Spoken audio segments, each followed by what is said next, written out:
안녕하세요. HBR 독자 세미나에 오신 걸 감사드립니다. 저는 HBR 한국어판 편집장 조진서입니다. 저희가 코로나 시대를 맞아서 오프라인으로 하던 세미나를 온라인으로 옮겨서 한 지 이번이 두 번째인데요. 해보니까 의외로 반응이 좋고 오프라인으로 할 때보다 더 재밌다, 더 편리하고 즐겁다라는 의견이 많아서 어쩌면 앞으로도 계속 특별한 일이 없는 한 온라인으로 할 일이 많을 것 같습니다. 오늘은 먼저 공지사항을 몇 가지 알려드릴게요. 공지사항이라기보다는 팁? 저희가 유튜브로 진행을 하니까 중간에 끊기거나 하는 경우가 있는데요. 그럴 때는 세로 곱침 F5 버튼을 누르시거나 아니면 창을 닫았다가 다시 들어오시면 원활하게 진행이 되는 경우가 있습니다. 그리고 저희가 채팅으로 실시간 이렇게 진행을 하게 되는데요. 옆에 모니터가 있어서 저희가 모니터를 보면서 채팅창을 보고 있거든요.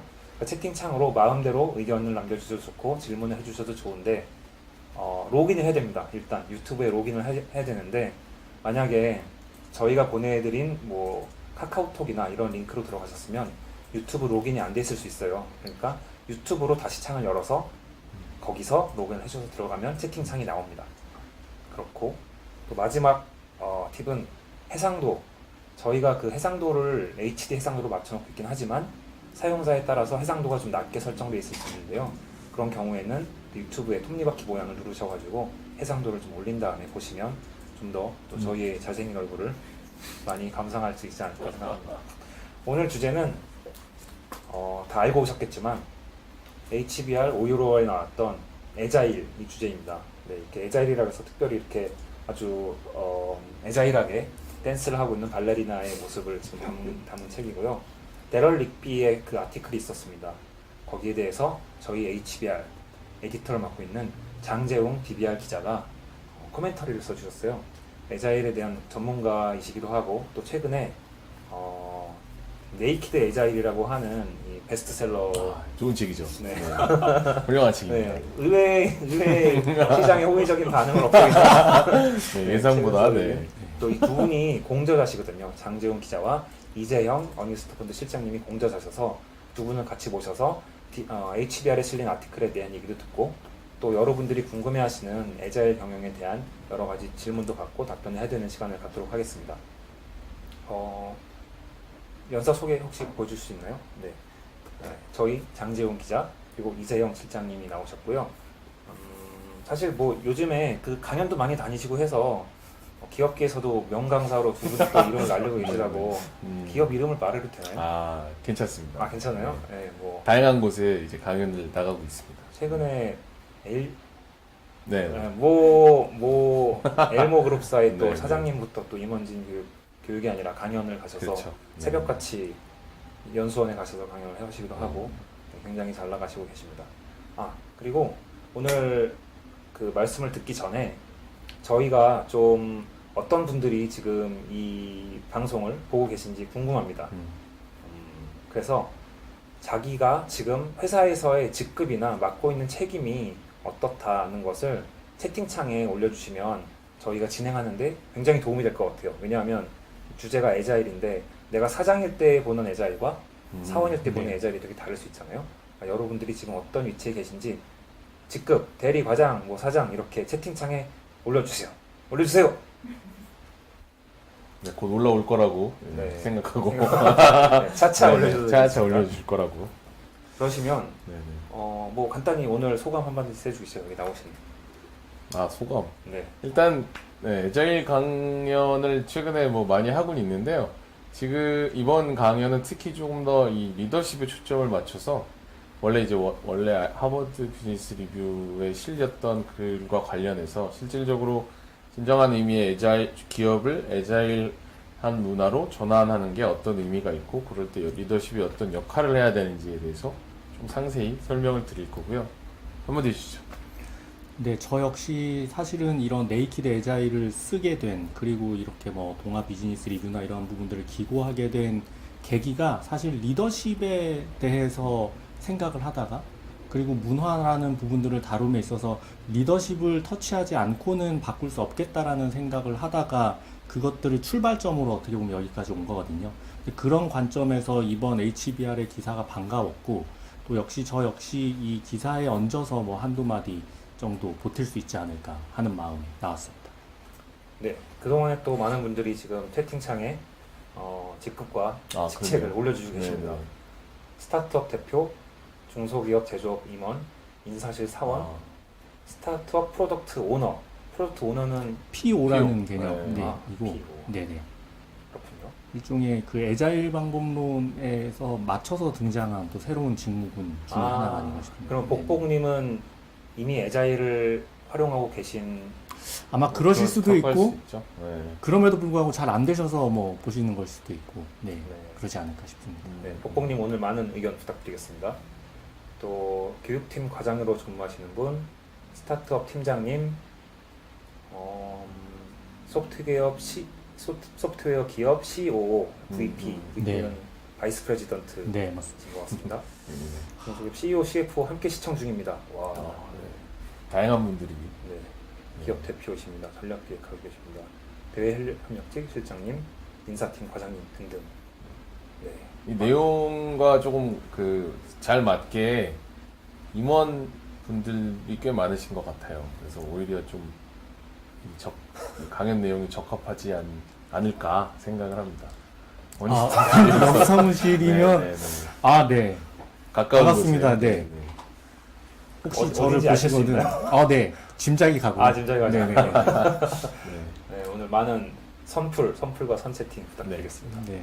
그러면 먼저 장지훈 기자님과 이재영 네네. 실장님의 프레젠테이션을 한번 들어보겠습니다. 네, 뭐 중간중간에 계속 뭐 질문 올려주시면 저희가 보고 답변을 드릴게요. 그러니까 뭐 질문 올려주시고요.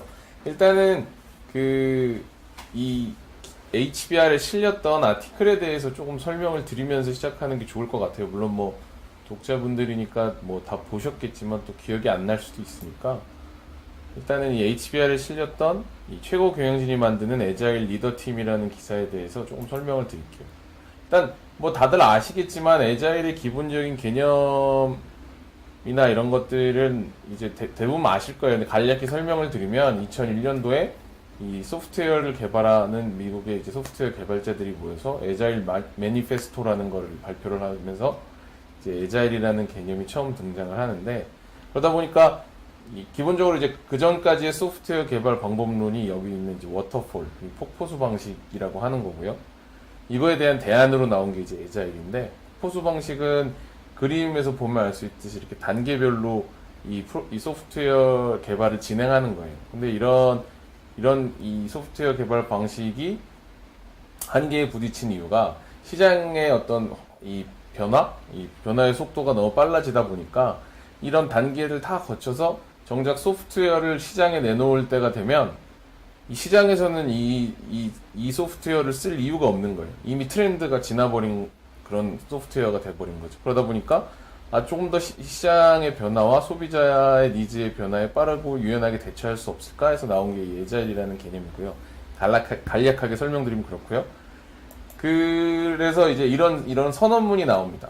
그래서 여기서 이제 핵심은 저기 줄가져 있는 부분인데 공정과 도구보다 개인과 상호작용을 중시하고 포괄적인 문서보다 작동하는 소프트웨어를 만드는 것에 더 집중을 합니다. 그리고 계약 협상보다 고객과 협력을 강조하고요. 계획보다는 변화에 대응하는 어떤 유연성 이런 것들을 강조하는 게 애자일 소프트웨어 개발 방법론입니다. 이게 2001년도에 나온 거고 근데 우리가 지금 와가지고 이제 애자일을 얘기하는 이유는 이 소프트웨어 개발 방법론에 대해서 우리가 알아보자 이런 의미는 아닐 거예요. 왜냐하면 최근 한 3년 이 사이에 애자일이 정말 전 세계적으로 굉장히 큰 인기를 끌면서 마치 이 새로운 어떤 경영의 대안처럼 이렇게 모두가 막 이거 꼭 해야 되는 건가? 뭐 이런 고민을 하고 있는데 모든 기업이 그럼 소프트웨어를 개발하기 위해서 애자일에 관심을 갖는 건 아닐 거 아니에요? 뭔가 애자일이 가지고 있는 철학이 지금 현대 시대의 경영 환경에 잘 맞으니까 애자일이 각광을 받겠죠. 근데 지금까지의 이 그러니까 애자일을 도입한다는 많은 기업들은 뭔가 이 혁신의 필요성에 의해서 이제 애자일을 도입하긴 했지만 이 애자일이 가지고 있는 어떤 철학이나 이런 것들에 대한 관심을 크게 갖지는 않고 그 기존의 애자일을 도입해서 성공한 기업들이 어떻게 했는지를 벤치마킹 하는데 좀 급급했어요. 그러다 보니까 지금 이 표에 나오는 것처럼 굉장히 요런 이 프로세스대로 에자일을 도입하고 조직 내 에자일 팀이라는 것들을 만들었어요. 간략하게 설명을 드리면, 예를 들면 뭐 어떤 회사에 에자일 방법론에 적합한 프로젝트를 하나, TF 같은 걸 하나 구성해서 여기다가 에자일 코치를 투입하고, 이 코치가 이 TF1들에게 야, 에자일은 이렇게 하는 거야. 뭐 이렇게 하면서 막 이렇게 교육을 하겠죠? 그럼 그걸 익혀서 실제 이 프로젝트를 해봅니다. 그리고 이제 몇 차례 하다 보면 이 몸에도 있고, 이 성공 사례들이 나오면 그걸 이제 경영진한테 보고하고, 아, 우리 에자일 이렇게 하니까 잘 되네. 그럼 비슷한 거 몇 개 만들어 봐. 이래가지고 이런 점진적으로 이 에자일 팀들을 다수의 에자일 팀을 만드는 방식으로 에자일 전환들을 시도를 했어요. 근데 그러다 보니까 되게 많은 부작용들이 생겼습니다. 그 대표적인 그 부작용의 사례를 재밌게 보여준 게 이 장류진이라는 소설가의 일의 기쁨과 슬픔인데요. 아, 재밌죠. 네, 이 소설을 보면 굉장히 재밌는 소설인데, 이 배경이 판교의 스타트업이에요. 판교의 스타트업이고, 우동마켓이었습니다. 네네, 맞습니다. 약간 그 당근 당근마켓을 패러디한 우리 동네 건데, 마켓. 네네. 근데 이제 이 책에 보면 이 도입부에 딱 이런 얘기가 나와요.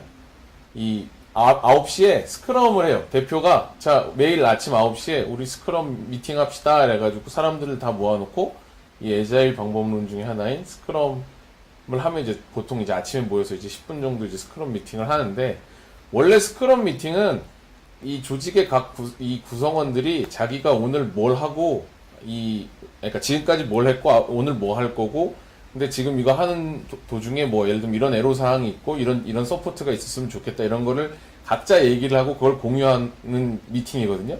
이 소설에 보면 45분 동안 스크럼 미팅을 하는데 대표가 혼자 떠들어요. 그리고 딴 사람들은 이렇게 그냥 이를 끄덕끄덕거리면서 듣기만 하죠.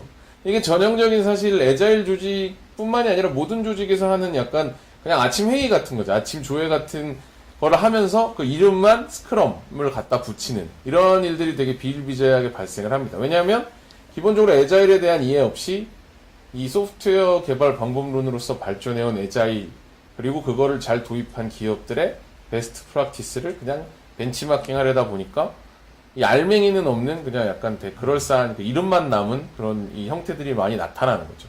근데 이 얘기를 왜 드리냐면, 이번 HBR에 실렸던 이 데릴 릭비 이 파트너의 글도 결국 이분이 사실은 한 2, 3년 전에도 HBR에다가 이제 에자일 팀을 어떻게 다수의 에자일 팀을 만들어서 에자일 조직을 확장할 수 있을까에 대한 글을 썼었어요. 근데 자기가 쓰고 나서 한 2, 3년 지나서 보니까 안 되는 에자일 팀을 여러 개 만든다고 조직이 에자일 조직이 되지 않는 거예요. 그래서 자기가 이제 한 3년, 2, 3년 후에 이 HBR에 새로 기고를 하면서 에자일 팀을 많이 만든다고 회사가 에자일해지지 않더라. 중요한 건 에자일 리더십 팀의 역할이더라. 라는 거를 인정을 하고 그 방법에 대해서 설명을 합니다. 그게 오늘 얘기할 아티클인데요.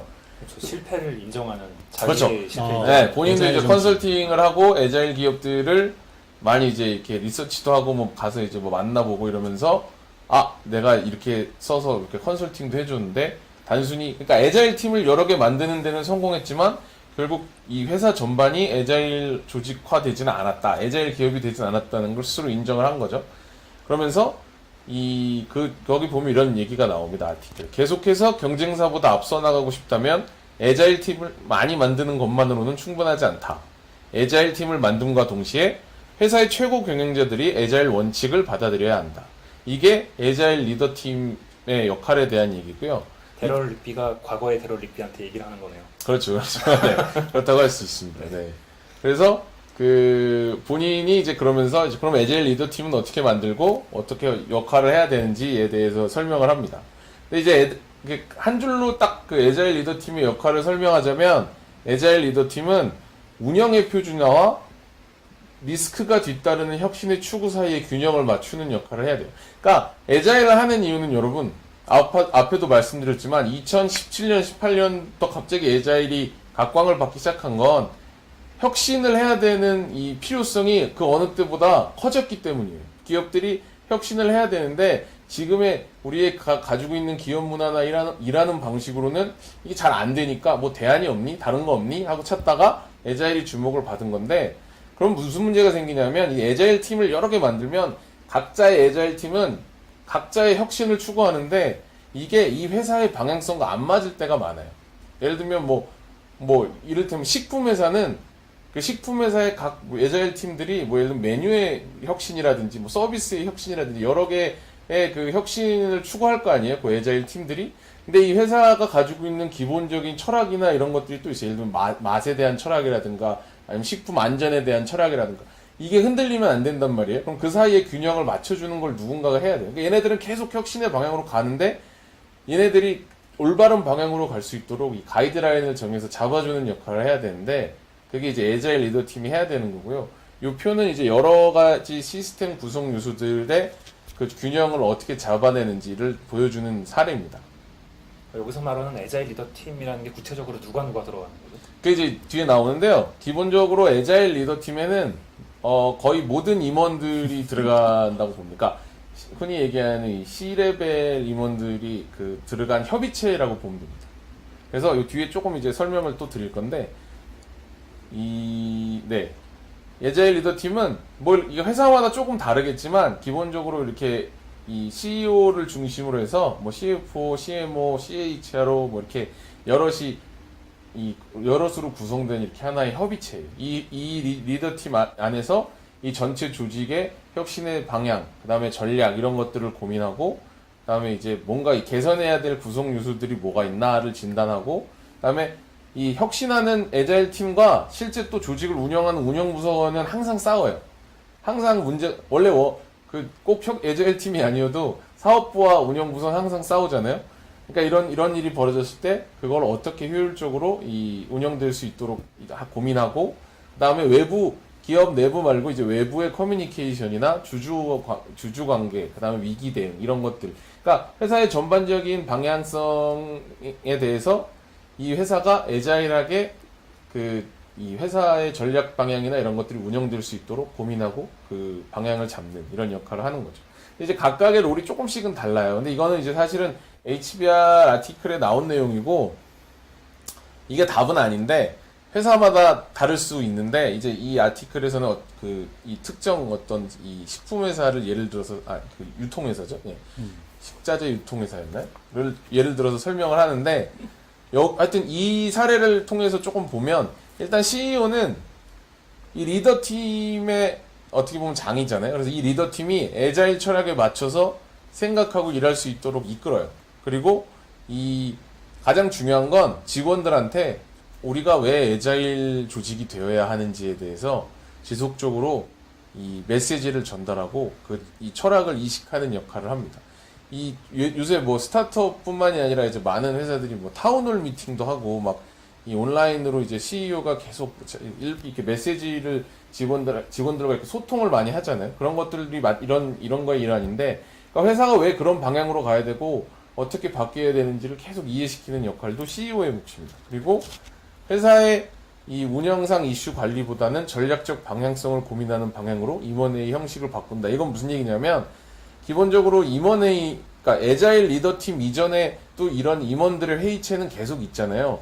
근데 임원들의 회의체는 기본적으로 이 회사가 어떻게 돌아가는지 현황을 보고받고 거기 보통 이제 숫자 가지고 얘기를 많이 해요. 우리 지금 실적이 얼마가 빠졌는데 이걸 어떻게 이런 얘기를 많이 하는데 이 에자일 리더 팀은 그런 역할을 하는 조직이 아니고 이 회사를 앞으로 어떻게 끌고 나가야 될지, 그리고 그게 에자일 철학과 어떻게 맞물릴 수 있는지, 그래서 이 전략을 어떻게 직원들한테 전달해야 될지 이런 것들을 고민하는 조직이고요. 다음에 다른 그 에자일 전환 전담팀 이 뒤에도 이 얘기가 또 나오겠지만 에자일 전환을 하든 조직 문화 혁신을 하든 뭘 하든 간에 기존의 조직들은 이 TF를 보통 만들고 이 조직 내에서 그렇게 이렇게 지금 당장 그 현업에서 바쁘지 않은 사람들을 뽑아서 전담팀을 보통 만들어요. 그래가지고 니네 뭐라도 한번 해봐 이러면 보통 나오는 게 이제 뭐 캠페인성 뭐 서로 칭찬합시다라든지 뭐 이런 거 많이 하잖아요. 근데 그러다 보니까 항상 실패를 했었는데 이 에자일 전환 이 에자일 리더 팀은 이 전담 팀에게 힘을 실어주면서 항상 그 회사의 최고 인재들을 뽑아서 배치해서 힘을 실어주는 역할을 하는데 그것도 이제 CEO가 맡아서 해야 될 역할이다라고 이제 최근 설명하고 있어요. 그리고 CFO 같은 경우는 업무의 우선순위를 정합니다. 이게 되게 이게 왜 중요하냐면 결국 이제 자원을 어떻게 배분하냐의 이슈에 있어서 굉장히 중요한 건데, 그럴 때 이제 이 책에 나오는 회사의 CFO는 이런 질문을 항상 던진다고 해요. 각 과제를 오늘이 아니라 6개월, 12개월 후에 시작한다면 얼마나 많은 손실이 발생할까라는 질문을 던져서 이 손실이 큰 수두로 먼저 하겠죠. 네. 그래서 이런 식으로 이제 업무의 우선순위를 정해주는 역할을 하고, 그 다음에 계획, 사업계획 세우고 예산을 어떻게 쓸 건지, 그리고 이걸 어떻게 리뷰할 건지, 이런 이 프로세스 시스템들을 만드는 역할을 합니다. 그리고 그 다음에 에자일 조직은 이 기존에 여러분들 보통의 회사들은 연간 단위로 사업 계획을 세우고 연간 단위로 리뷰를 많이 하잖아요. 그리고 뭐 예산도 보통 어떤 사업부 예산을 연간 단위로 니네 사업부에 이만큼 배정해 줄 테니까 이렇게 써 이렇게 주잖아요.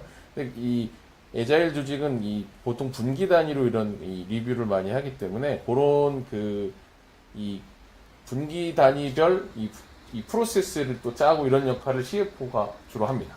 CFO가 할 일이 엄청 많겠는데요. 그럼 이제. CFO가 그리고 사실 할 일도 많고 가장 힘든 일일 수밖에 없는 게 이 에자일 조직, 제가 이제 뭐 오렌지 라이프 사례를 뒤에 또 잠깐 언급을 할 건데, 이를테면 에자일 전환을 하는 데 있어서 가장 이제 반대를 많이 하는 분들도 보통 CFO고요. 맞습니다. 네, 가장 그러니까 왜냐하면 CFO는 자기가 이제 전반적으로 회사에 돌아가는 모든 거를 이제 알고 내 손 안에서 이게 움직여야 된다고 생각을 하는데, 에자일 조직의 특징은 그렇지 않잖아요. 이제 약간 이 실무 부서에 최대한 권한을 위임하다 보니까 CFO들은 사실 에자일 조직을 그렇게 좋아하지 않습니다.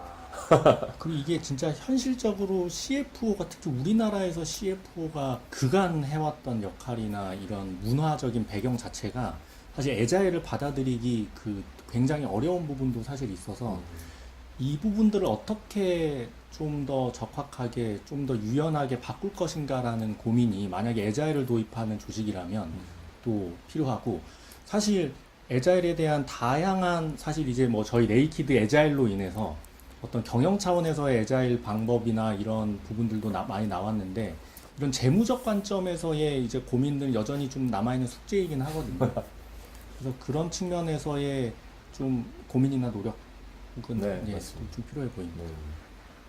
좀 계속 이어가면 이제 CHRO 같은 경우는 이제 최고 인사 책임자인데, 이분들도 이제 역할이 중요해져요. 왜냐하면 에자일 조직화가 되다 보면 이 인재상도 달라지고 성과 평가랑 보상 시스템이 다 달라져야 돼요. 일하는 방식이 완전 달라지기 때문에. 그래서 어떻게 인재를 뽑고 인재를 육성할지 이 체계를 재정비하는 것도 이 CHRO의 역할이고요. 그다음에 그럼 에자일 조직은 단순히 뭐 TF나 이런 것처럼 그냥 가서 잠깐 일하고 다시 원래 자기 팀으로 복귀하고 이런 게 아니기 때문에 이렇게 달라진 조직 구조나 일하는 방식에 맞게 커리어 패스나 보상 시스템도 개발을 해야 되고요. 그다음에 교육, 연수, 코칭 프로그램 이런 것들도 다 만드는 게 이 리더팀 안에서 이 CHRO가 하는 역할입니다.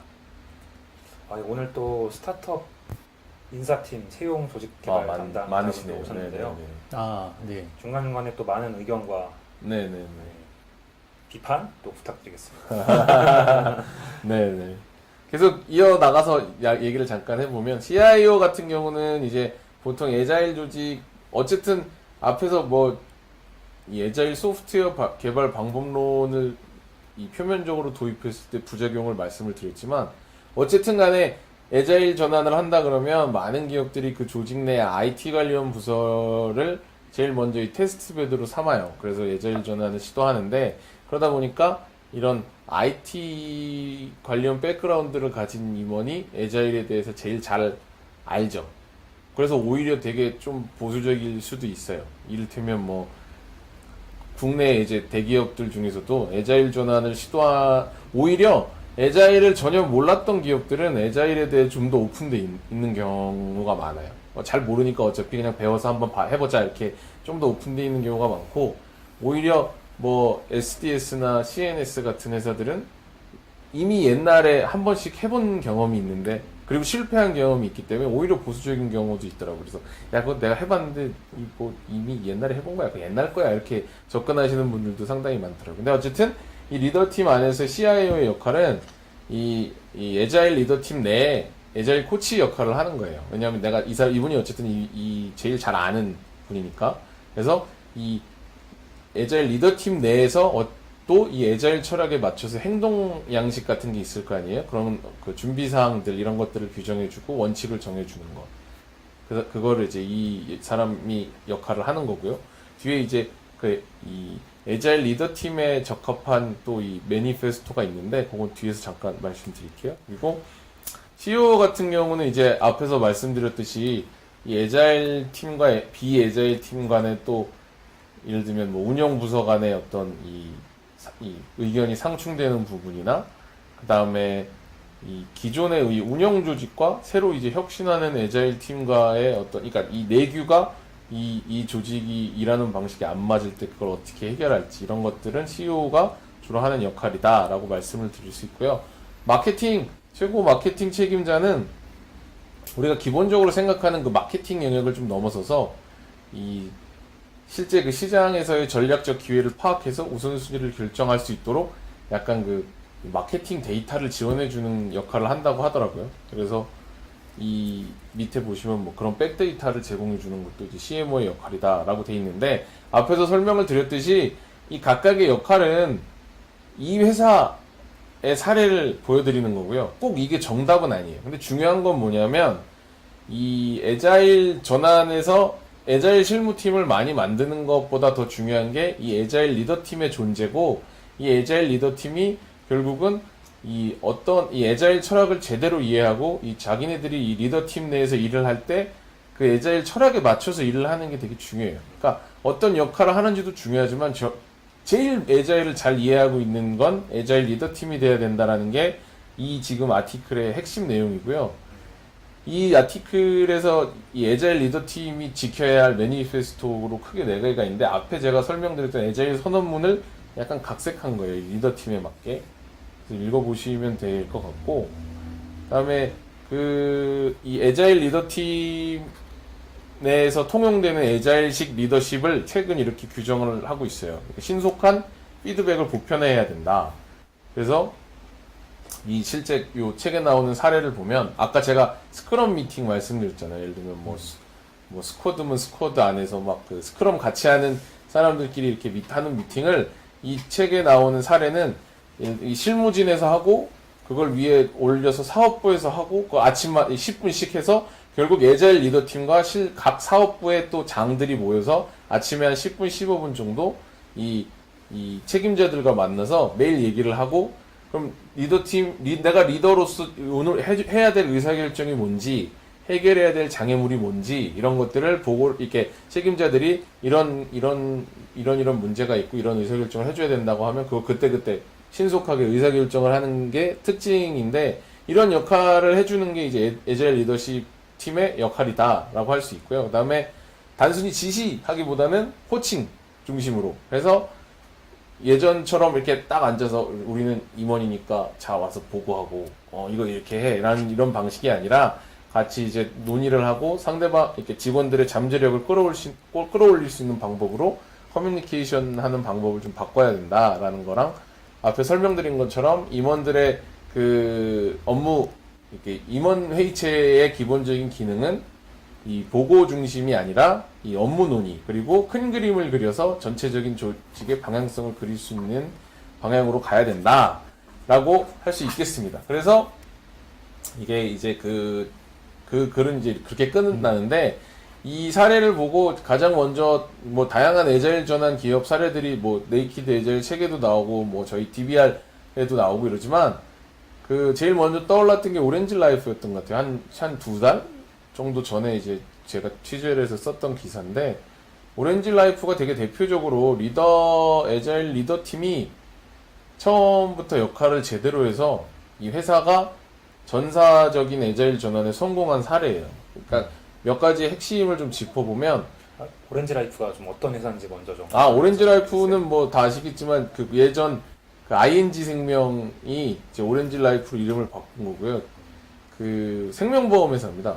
외국계 생명보험 회사였다가 최근에 신한금융지주에 인수가 돼서 지금 신한금융지주의 이 계열사로 편입이 됐는데 이 회사는 기본적으로 이제 물론 외국계 회사에서 그런 걸 수도 있겠지만 어쨌든 대표는 한국 분이고요. 이 대표가 한 2017년 정도에 이 금융사들도 그 보험회사들도 그 당시에 무슨 문제가 있었냐면 핀테크 업체들이 막 치고 올라오면서 디지털 전환을 우리도 해야 돼 이런 고민을 하고 있었는데 이분이 생각하기에 단순히 디지털 전환을 하겠다는 그 이유로 뭐 예를 들면 뭐 소비자들을 위해 뭐 어플리케이션을 개발하거나 막 이런 디지털 그 기술을 막 이렇게 도입을 해서 경쟁을 하기에는 어차피 핀테크 업체랑은 게임이 안 되는 거예요. 그래서 그럼 우리는 어느 방향으로 혁신을 할까 하다가 고객 중심의 혁신을 하자 이래서 컨설팅 펌들을 불러다가 나 이런 방향으로 회사를 바꾸고 싶다라고 했는데 그 컨설팅 회사에서 요즘 그게 이제 지금 말씀하시는 게 에자일과 잘 맞아요 라고 말을 해준 거예요. 그러니까 그럼 보통 이제 대표는 이럴 거 아니에요? 그래? 그러면 밑에 애들 시켜가지고 야 에자일이 뭔지 좀 알아보고 사례 좀 가져와봐 이럴 텐데 그렇죠. 이분이 좀 특이했던 건 본인이 직접 이제 에자일을 공부한 그래서 이게 이런 거군 이러면서 그 컨설팅사에게 요청을 해서 외국의 그 보험사나 뭐 이런 여러 가지 비슷한 사례가 있는 에자일 전환에 성공한 회사들을 직접 가서 방문을 하는데 특이한 건 본인이 직접 가면서 본인 밑에 부사장 4명을 데려가요. 왜 그랬냐고 물어봤더니 어차피 이거 하면 제일 반발할 사람들은 임원이다. 그러니까 임원들을 설득하려면 직접 가서 보여주면 된다. 그래서 같이 가자고 했고 그 5명이서 한 2주인가? 이 유럽의 5개의 회사를 방문해서 직접 에자일 전환 이 사례들을 보고 옵니다. 그리고 나서 이 에자일이 단순히 어떤 일하는 방법론이 아니구나. 이건 문화고 철학이구나. 라는 걸 깨닫고 실질적으로 이 오렌지 라이프가 에자일 한 회사가 될 수 있도록 그 본인이 직접 나서서 이 전환 프로젝트를 진두지휘를 하죠. 그래서 전환에 성공할 수 있었는데 여기서 이 핵심은 결국은 앞에도 얘기했지만 이 리더 팀들이 생각이 이 회사는 가장 먼저 변했어요. 이렇게 가는 게 맞구나. 그리고 나서 이 사람들이 나서서 직원들을 설득하고 이 나아가야 될 방향성을 직접 보여주고 미리 이런 걸 공유하면서 이 의견을 받아서 수정해 나가고 이런 과정을 충분히 한 6개월 정도 거친 후에 이 에자일 전환을 조직 구조를 바꿔버리니까 그 이후에 조금 부작용 없이 지금까지 잘 유지가 됐던 것 같고 또 여기 뭐 4가지를 제가 써놨는데 특히 이제 그 권한님을 굉장히 앞에도 뭐 그런 얘기가 나왔지만 이 팀이 이 에자일 리더 팀이 특히 그게 있어요. 그 오렌지 라이프 사무실에 가면 16층인가 하여튼 사장실 바로 옆에 이 약간 워룸처럼 꾸며놓은 그런 데가 있는데 거기는 딱 그 의자 하나랑 옆에 티 테이블 하나만 딱 이렇게 있어요. 6개인가 이렇게 딱 있고 아무것도 어떤 종이나 이런 거 가지고 들어오지 못하게 돼 있습니다. 그냥 진짜 차 한잔 하면서 임원들끼리 회사의 전략 방향에 대해 약간 끝장 토론을 하는 약간 그런 방이 있어요. 그게 뭐냐면 앞에 설명드린 것처럼 우리는 리더고 우리는 조직의 방향성을 고민하는 거고 그 부분에 있어서는 이 분야에서 우리가 제일 잘 알지만 그럼 뭐 실무단에서 프로젝트를 하는데 뭐 수익률이 얼마고 이런 것까지 우리가 알아야 될 건 아닌 것 같다. 그거는 가이드라인만 정해주고 밑에서 알아서 할 수 있도록 해주고 대신에 얘네들이 하는 예를 들면 이 에자일 팀에서 하는 그 혁신의 방향성이 우리가 그리는 전략의 방향성과 맞지 않을 때만 개입을 하면 된다라는 명확한 메시지를 주니까 에자일 팀도 팀대로 잘 돌아가고 회사도 전체적으로 에자일 조직이 돼서 성공적으로 에자일 전환에 성공한 케이스라고 할 수 있을 것 같습니다. 자세한 내용은 DBR을 참조해 주시고요. 구글에서 검색하면 되겠죠? 그럼요. 구글에서 검색하면 나옵니다. 오렌지 라이프 장재훈 기자 이렇게 하면 아마 나올 것 같아요. 그렇습니다. 네. 일단 여기까지가 지금까지 이제 HBR에 실렸던 내용을 리마인드 해드리려고 물론 다 아시겠지만 조금 이제 리마인드 해드리는 차원에서 말씀을 드렸고요.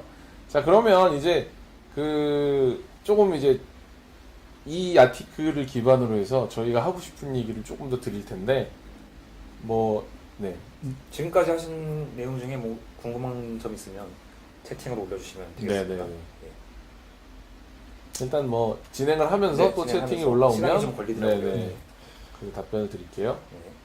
그래서 사실 HBR의 기사가 되게 의미 있었던 거는 되게 디테일하게 애자일 팀을 어떻게 꾸릴 것인가에 대한 정보들이 아마 많이 나와 있었는데 저희들이 이것들을 또 읽다 보니까 왜 애자일 팀이 그럼 그토록 중요한가? 왜 애자일 리더십이 그토록 중요한가에 대한 맥락을 저희들이 좀 더 부어드리면 아마 다시 한번 HBR 뭐 기사를 보셨을 때 그리고 어떻게 내가 그 애자일 팀을 꾸리지라고 했을 때 단지 그 HBR에 나와 있는 것들을 넘어서서 좀 더 유연하게 좀 적용해 보실 수 있지 않을까라는 측면에서 왜라는 측면에서 저희들이 좀 그런 내용들을 좀 들여다보려고 하고요.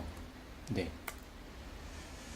그 실제 애자일 전환이 그러면 왜 어려운가라는 관점에서 보면 대부분 그 시도하는 방법들이 그렇습니다. 아까 장지훈 기자가 말해 주었듯이 하나의 뭐 애자일 시범 조직을 이렇게 구성해서 애자일 도입에 적합한 뭐 조직을 만들어서 이 조직 보고 좀 자생해봐 뭐 이런 얘기를 하기도 합니다. 근데 저희가 네이키드 애자일에서 또 주장했던 것처럼 전사로 애자일 조직을 만들겠다라고 하시는 분도 있는데 이런 경우에는 보통 TF를 꾸리죠. 제가 실제 뭐 관여했던 조직의 이런 TF의 이름은 변화 추진 기획단, 뭔가 변화 관리를 위한 변화 추진 기획단이었는데 다음. 네. 그럼 보통 뭐 가치 체계를 재정립하고 뭐 핵심 가치를 내재화하고 조직 정체성을 강화하고 HBR의 기사에 따르면 그런 뭐 애자일 매니페스토를 뭐 만들기도 하지만 근데 문제는 이 부분들이 뭔가 이 전담 조직, 그러니까 리더십이 아니라 전담 조직이 한다는 부분에 있습니다. 근데 과연 담당자를 지정하고 전담 조직 혹은 시범 조직을 지정한다고 해서 애자일이 과연 전환되었느냐라고 보면 실질적으로 그런 부분들이 제대로 전사적으로 안 되는 경우가 많거든요. 그 이유는 다음으로 넘어가면 그 이유는 사실 그렇습니다. 애자일 시범 조직이든 전사 변화 추진 TF든 사실 마찬가지로 사실 그들만의 리그라는 평가를 받습니다. 그러니까 뭐 애자일 시범 조직의 경우에는 이거는 특수한 환경과 조건에서만 작동하는 조직이야라고 해서 대부분의 주류 메인 조직들이 인정을 하지 않죠. 그리고 뭐 쇼윈도 조직 혹은 조직의 섬처럼 불리기도 합니다. 그리고 전사 변화 추진 TF 같은 경우는 그 TF를 막 참여해서 같이 해보자 이러면 실질적으로 조직 체계 내에서 이런 부분들이 뭐 MBO든 뭐 목표든 뭐 이런 것과 제대로 연계되어 있지도 않기 때문에 사실 그거 내 KPI 아닌데? 로 끝나버리거나 쟤네 우리가 벌어다 준 돈 가지고 뭐 하는지 모르겠어 막 이런 얘기도 많이 나오고 나 지금 일하느라고 바쁜데 괜히 또 유행 타는 거 하면서 우리들을 너무 귀찮게 뭐 이런 반응도 너무 많고 더 큰 문제는 이런 조직들은 시작부터 사실 성역과 한계가 명확합니다. 만약에 애자일 전환을 위해서 정말로 전략적이고 가장 중요한 의사결정을 해야 된다. 이런 과제가 나왔다라고 하면 뭐 이런 시범 조직 혹은 전사 변화 추진 TF가 과연 그런 전략적인 의사결정을 터치할 수 있는가? 라고 보면 사실 없거든요. 그러니까 대부분 실질적으로 TF에 관여해서 뭐 제가 뭐 자문을 드리거나 아니면 굳이 애자일 프로젝트가 아니더라도 다른 형태의 TF에서 이런 뭐 변화 관리 이슈를 체험해 보면 진짜 정말로 이런 멘트들이 많이 나옵니다. 이거는 정말로 좀 뭔가 리더십단의 최고 경영진의 의사결정 이슈여서 여기서는 좀 빼주세요. 네. 뭐 이런 말들이 사실 많이 나오거든요. 근데 두 번째 환상이 있습니다. 두 번째의 우상은 그렇다면 또 애자일 전환이라고 하면 사실 저희도 어떻게 보면 웨비나지만 이런 교육을 하면 이런 교육을 들으면 우리가 애자일 전환을 이룰 수 있을 거야.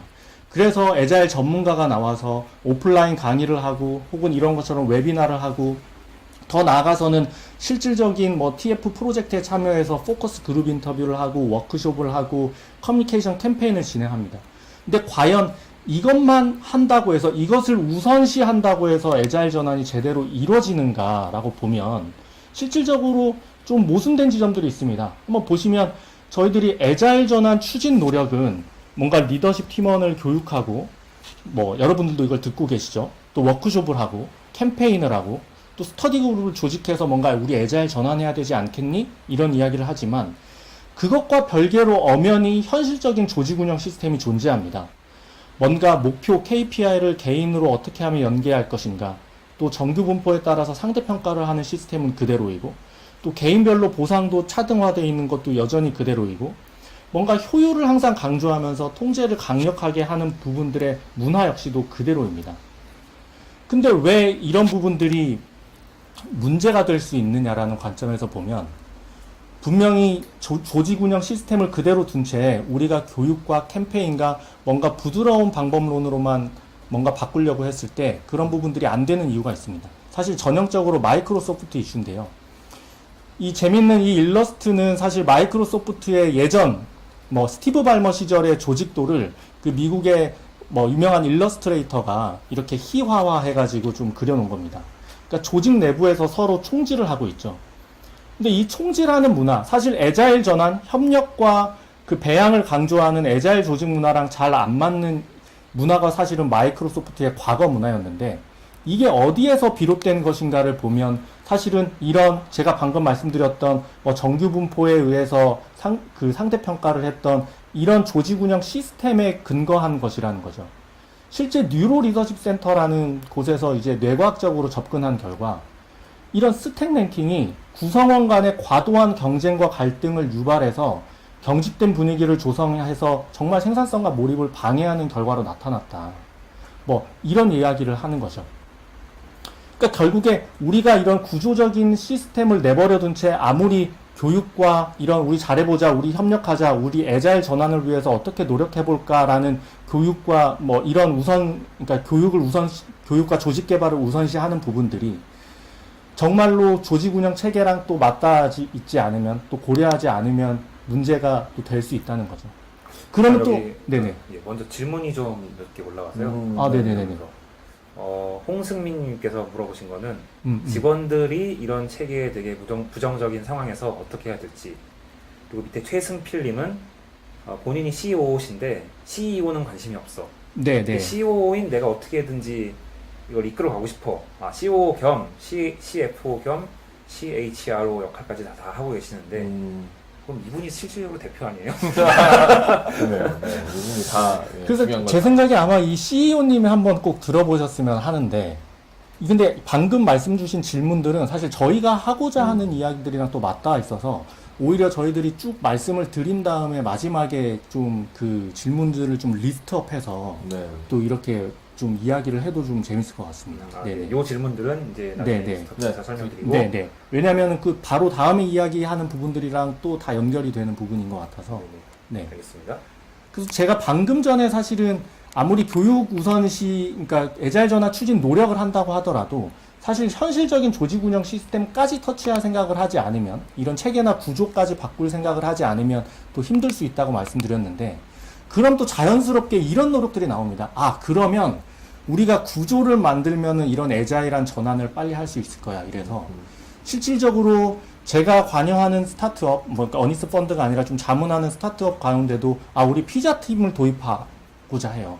또 어떤 조직은 그런 오렌지 라이프가 도입했던 그 애자일 매트릭스, 사실 스포티파이의 형태의 애자일 매트릭스를 도입하기도 하고. 조금 더 설명을 좀 해주시겠어요? 네. 피자 팀이 뭔지. 피자 팀 같은 경우는 아마존의 제프 베조스가 사실 창안한 룰입니다. 그러니까 피자 그 두 판, 그러니까 피자 두 판 정도의 규모의 이제 멀티펑셔널한 조직을 구성했을 때 그 생산성이 극대화된다, 뭐 약간 이 정도입니다. 두 판을 그렇죠. 나눠 먹을 수 있을 정도의 그쵸. 네. 거죠. 피자 두 판을 이제 나눠 먹을 수 있을 정도. 그러니까 보통 뭐 피자가 뭐 6에서 8조각이라면, 그러니까 정확하게 한 맥스 한 10에서 16명의 팀이 정말로 최적화된 생산성을 낼 수 있는 팀이 아닌가.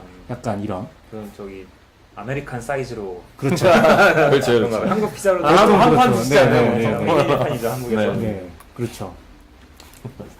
이런 이제 구조를 이제 도입하면서 이제 애자일 전환을 강력하게 또 추동하는 기업. 그리고 이런 형태는 또 CEO가 직접적으로 이런, 저희들이 예전에 그 팟캐스트에 나가서 이제 뭐 좀 인터뷰를 했던 대표님께서도 어떻게 보면 홀라크라시를 되게 선도적으로 우리나라에서 되게 본격적으로 도입하신 네. 대표님이셨는데 결과는 또 실패였거든요.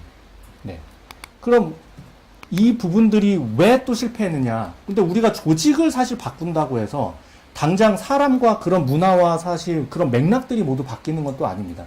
그럼 결국에는 그런 형식적인 구조만 바꾸는 건데, 그 형식적인 구조와 이것이 실제 작동하는 현실 구조는 또 많이 다르거든요.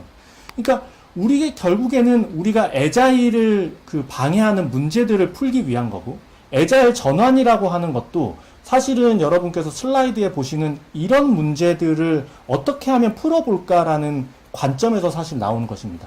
경직된 의사결정 구조, 뭐 업무 비효율, 비생산적인 회의, 정말 이기적인 분위기, 권위주의적 문화, 동료 및 뭐 협력 장애, 뭐 이런 애자일을 방해하는 문제들이 있는데, 근데 그게 교육 우선주의든 아니면 구조 우선주의든 아니면 전담 조직이든 저희들이 문제가 다뤄지는 방식들을 가만히 보면 사실 발열을 좀 비유해 볼 수 있을 것 같습니다.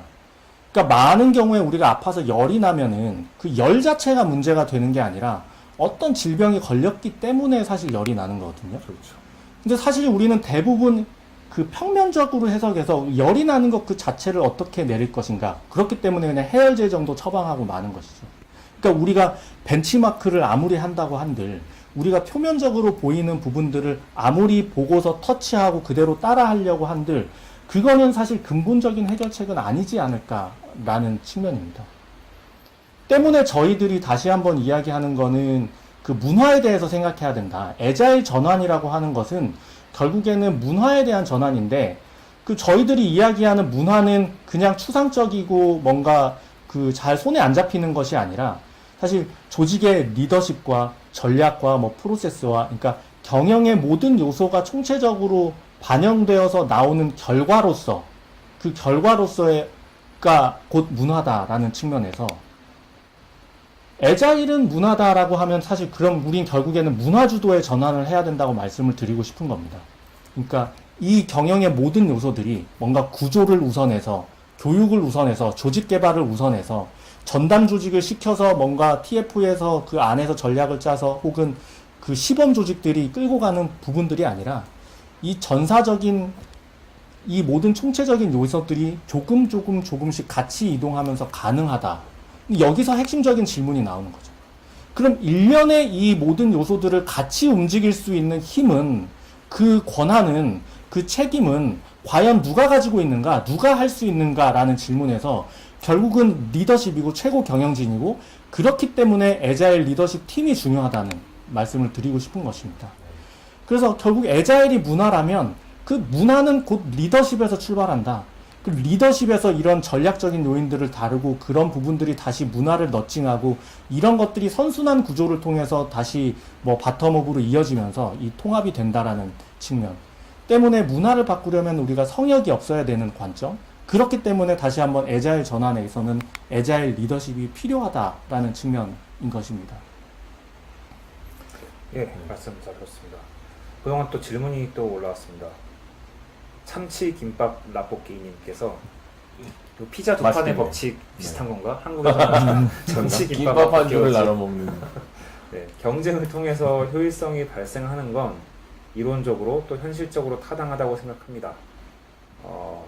MS 이슈 같은 경우도 있고 어떻게 보면 보상도 경쟁 체제인데 그러니까 애자일 팀 만드는 건 좋은데 보상은 어떻게 할 거냐. 네. 보상이 경쟁적이면 결국 경쟁을 하는 거 아니냐. 이제 이런 말씀인 것 같아요. 네.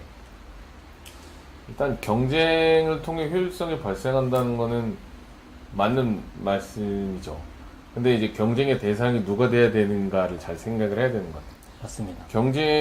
우리의 경쟁의 대상은 우리의 경쟁사지 우리 자체가 아니잖아요. 근데 이제 그 안에서 예를 들면 내가 남보다 더 좋은 평가를 받아서 더 좋은 보상을 받고 더 먼저 승진을 하고 이런 것들을 되게 말씀하시는 것 같은데 이 애자일은 기본적으로 정말 애자일 전환에 성공한 조직들이 가지고 있는 어떤 성과 평가나 보상 체계를 보면 이 애자일은 기본적으로 협업을 강조하고요. 그 개인의 어떤 목표나 개인의 KPI도 물론 평가를 하지만 그거보다는 그 사람이 속해 있는 이 팀 안에서의 그 사람의 역할, 그다음에 그 사람이 어떻게 딴 사람들과 같이 협업을 하고 어떻게 커뮤니케이션을 하고 어떻게 성과를 내는지 이런 것들을 되게 더 이제 중시해서 봐요. 그러니까 일례로 뭐 다양한 사례가 있지만 뭐 일례로 아까 오렌지 라이프 얘기했으니까 잠깐 더 얘기를 하면 오렌지 라이프 같은 경우는 이 평가를 할 때 이 개인 평가와 그 팀 평가의 비율이 4대6 정도로 팀 평가가 훨씬 높습니다. 그래서 그 사람이 아무리 개인적으로 성과를 내도 이 팀에서 이 피어 리뷰라고 하죠. 이 네. 피어 리뷰랑 그다음에 그 팀의 이 오너 그 팀 리더의 평가 이런 것들이 낮으면 이 사람의 평가가 좋게 나올 수가 없죠. 이게 기본적인 방향성이라고 할 수 있습니다. 그러니까 보상 체계에서 인센티브 자체를 폐기하라는 게 아니라 그 인센티브가 무엇을 너칭하게끔 만드는가에서 과거의 방식들은 사실 조직 내에서 개개인이 경쟁을 합니다. 그렇기 때문에 내가 좋은 게 생기면 남한테 공유 안 하죠. 왜냐하면 내 인센티브인데 그렇죠. 내가 이거를 공유하는 순간 남이 가져갈 텐데 때문에 서로 믿지 않고 서로 경쟁하는 구도를 자극했다면 이 인센티브 자체를 어떻게 하면 우리가 서로 가진 전략을 내놓고 서로 협력해서 서로 시너지를 만듦으로써 그 인센티브를 높여서 같이 나눌 것인가. 이런 측면으로 이 보상의 시스템 자체가 조금 변하는 것 같습니다. 때문에 그 인센티브의 초점이 예전에는 개개인이 얼마나 훌륭하고 개개인이 얼마나 잘하는가에 초점이 맞춰져 있다면 그 초점 자체가 개개인이 얼마나 협력해서 그 성과를 만들어내고 그 협력해서 성과를 만들어내는 맥락을 소실시키지 않고 여기에 대해서 보상을 줄 것인가. 이런 좀 관점으로 좀 그 초점이 좀 바뀌었습니다. 네. 네, 추가 질문 주셨습니다. 대현 김님께서 오렌지 라이프에서는 그래서 팀 평가가 절대 평가라는 말씀이시냐? 기본적으로는 지금 그러니까 최근까지는 이걸 계속 논의 중에 있더라고요. 이제 지금은 이 상대 평가를 유지를 하고 있어요. 개인 평가도 그렇고 팀 평가도 그렇고 상대 평가를 유지하고 있는데 내부적으로 또 이걸 직대 평가로 바꿔야 되지 않겠냐라는 좀 논의가 진행되고 있어요. 그래서 아마 뭐 좀 바뀌지 않을까 조만간 이런 좀 네. 또 그래서 아직, 네. 한국에서는 실제로 근데 뭐 호봉제를 쓰는 기업도 아직 많고 네네. 그게 입사 그렇죠. 연차도 중요하고 그게 사실 애자일 전환하면 한국 기업에 잘 안 맞고 한국의 조직 문화에 잘 안 맞는다 이런 얘기들을 많이 하시는데 그 한국 사람들이 뭐 이런 애자일한 문화를 싫어한다 이런 건 아닌 것 같고요. 기존에 제가 생각하는 애자일 전환의 가장 큰 걸림돌은 공채 중심의 기수 문화인 것 같습니다. 네, 그게 없어져야 네. 이 애자일 전환이 좀 더 원활하게 이루어지지 않을까 이런 생각이 들고요. 요즘에 그래서 왜 이제 공채를 안 하고 다들 이렇게 수시 채용 방식으로 많이 요즘은 그렇게 많이 바뀌잖아요. 한다고 하더라고요. 그것도 어떻게 보면 그런 연장선상이 있지 않을까 이런 생각이 좀 듭니다. 그 실제 애자일 전환이 그 모든 부분들이랑 연결되어 있다고 하는 게 말씀 주신 공채 중심의 뭐 기수 그리고 말씀 주신 뭐 호봉제의 이런 시스템 그리고 이런 상대평가 이런 부분들이 사실은 진정한 애자일 전환을 가로막는 데 장애물이 되기도 하거든요. 그래서 정말 그러니까 실제 평가라는 관점에서 보면 상대평가가 그 받아들이는 사람으로 하여금 되게 디모티베이션이 되게 하거나 현실적인 관점에서 불합리하고 부조리한 결과를 굉장히 많이 나오게 합니다. 그러니까 예를 들면 협력을 강조해서 우리가 다 같은 성과를 창출했는데 그 안에 사실 상대평가를 적용해버리면 그 안에서 줄 세우기라고 하는 그러니까 그 안에서 또 경쟁을 개인별로 차등을 너칭하는 시스템이 돼버리거든요. 그러니까 결국엔 그러면 사실 애자일 전환을 너칭하기보다는 과거 방식으로 회귀하는 것을 사실 너칭해버리는 거죠. 그렇죠. 네. 그렇기 때문에 또 그러니까 애자일 전환에 있어서 이런 구조화 체계가 절대 중요하지 않다는 것은 또 아니고 이게 모든 부분들이 연결되어 있고 그 연결을 조망하고 이끌 수 있는 조직이 누구인가라고 하면 사실 애자일 팀인 거죠. 리더십 팀인 거죠. 그렇죠. 네네. 리더십 팀의 역할에 대해서. 네, 샤이니 킴님은 그래서 HR이 굉장히 중요하겠네요라고 말씀 주셨고요. 리더십 팀도 또 멤버 팀도 맞습니다. 맞습니다. 윤청희님은 그러면 개인 성과 평가 항목에 동료와의 시너지 형성이라는 항목을 넣어보는 건 어떨까요?라고 의견 주셨어요. 실질적으로 사실 이런 그 시스템을 많이 만들고요. 그러니까 뭐 개인 성과 항목이라기보다는 요즘에는 예를 들면 여러분들이 뭐 아주 잘 아시는 뭐 토스라는 회사 같은 경우는 그 개인에 대한 평가는 우리는 무조건 핵심 가치로만 평가하겠어. 근데 그 핵심 가치 안에는 사실 이런 협력이라는 포인트들이 그렇죠. 들어가 있거든요. 그러니까 그 협력을 보여줬을 때 당신이 아무리 뭐 개인적으로 성과를 창출해도 만약에 이기적이라고 하면 테이커라고 하면은 우리는 인정해주지 않을 거야. 이제 이런 부분들이 사실 평가 시스템의 평가 항목에 반영되는 것입니다. 근데 네네. 예. 재밌는 포인트 같은데 그 요즘에 언론 매체에 보도되는 걸 보면 토스가 뭐 기업 문화가 그렇게 만만하거나 뭐 그런 네. 식은 아니라고 네, 네. 굉장히 또 이직률도 높고 하다고 경쟁적이라고 들었거든요. 그래서- A자리라고 네. 해서 뭐 이렇게 다 같이 어우렁더우렁 좋은 게 좋은 거지 이런 절대 문화는 그렇지 아니라는 네. 거예요. 네.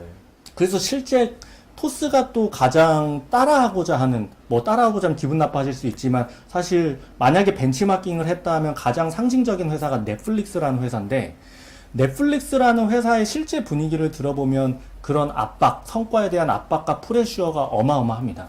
사실 그 어마어마한 가운데에서 그것들이 이겨낼 수 있는 프로페셔널들이 모여서 제대로 된 성과를 창출하면서 그리고 본인들의 책임을 다하면서 자유를 누리는 회사, 이런 문화를 추구하는 회사가 사실은 넷플릭스라는 회사고, 재밌는 건 그렇기 때문에 실리콘밸리 안에서 평균 연령대가 가장 높은 축에 속하는 회사가 또 넷플릭스입니다. 그러니까 우리나라에서는 사실 스타트업 씬 대부분 되게 젊고 뭐 20, 30대 젊은 뭐 열정과 이런 부분들로 그 넷플릭스를 또 많이 표방하고 이런 회사들이 많지만, 실제 넷플릭스는 굉장히 그 오래된 경험을 가지신 정말 전문가들이 그 경륜을 가지고 그 모여서 정말로 그 스포츠 팀처럼 우리는 일한다.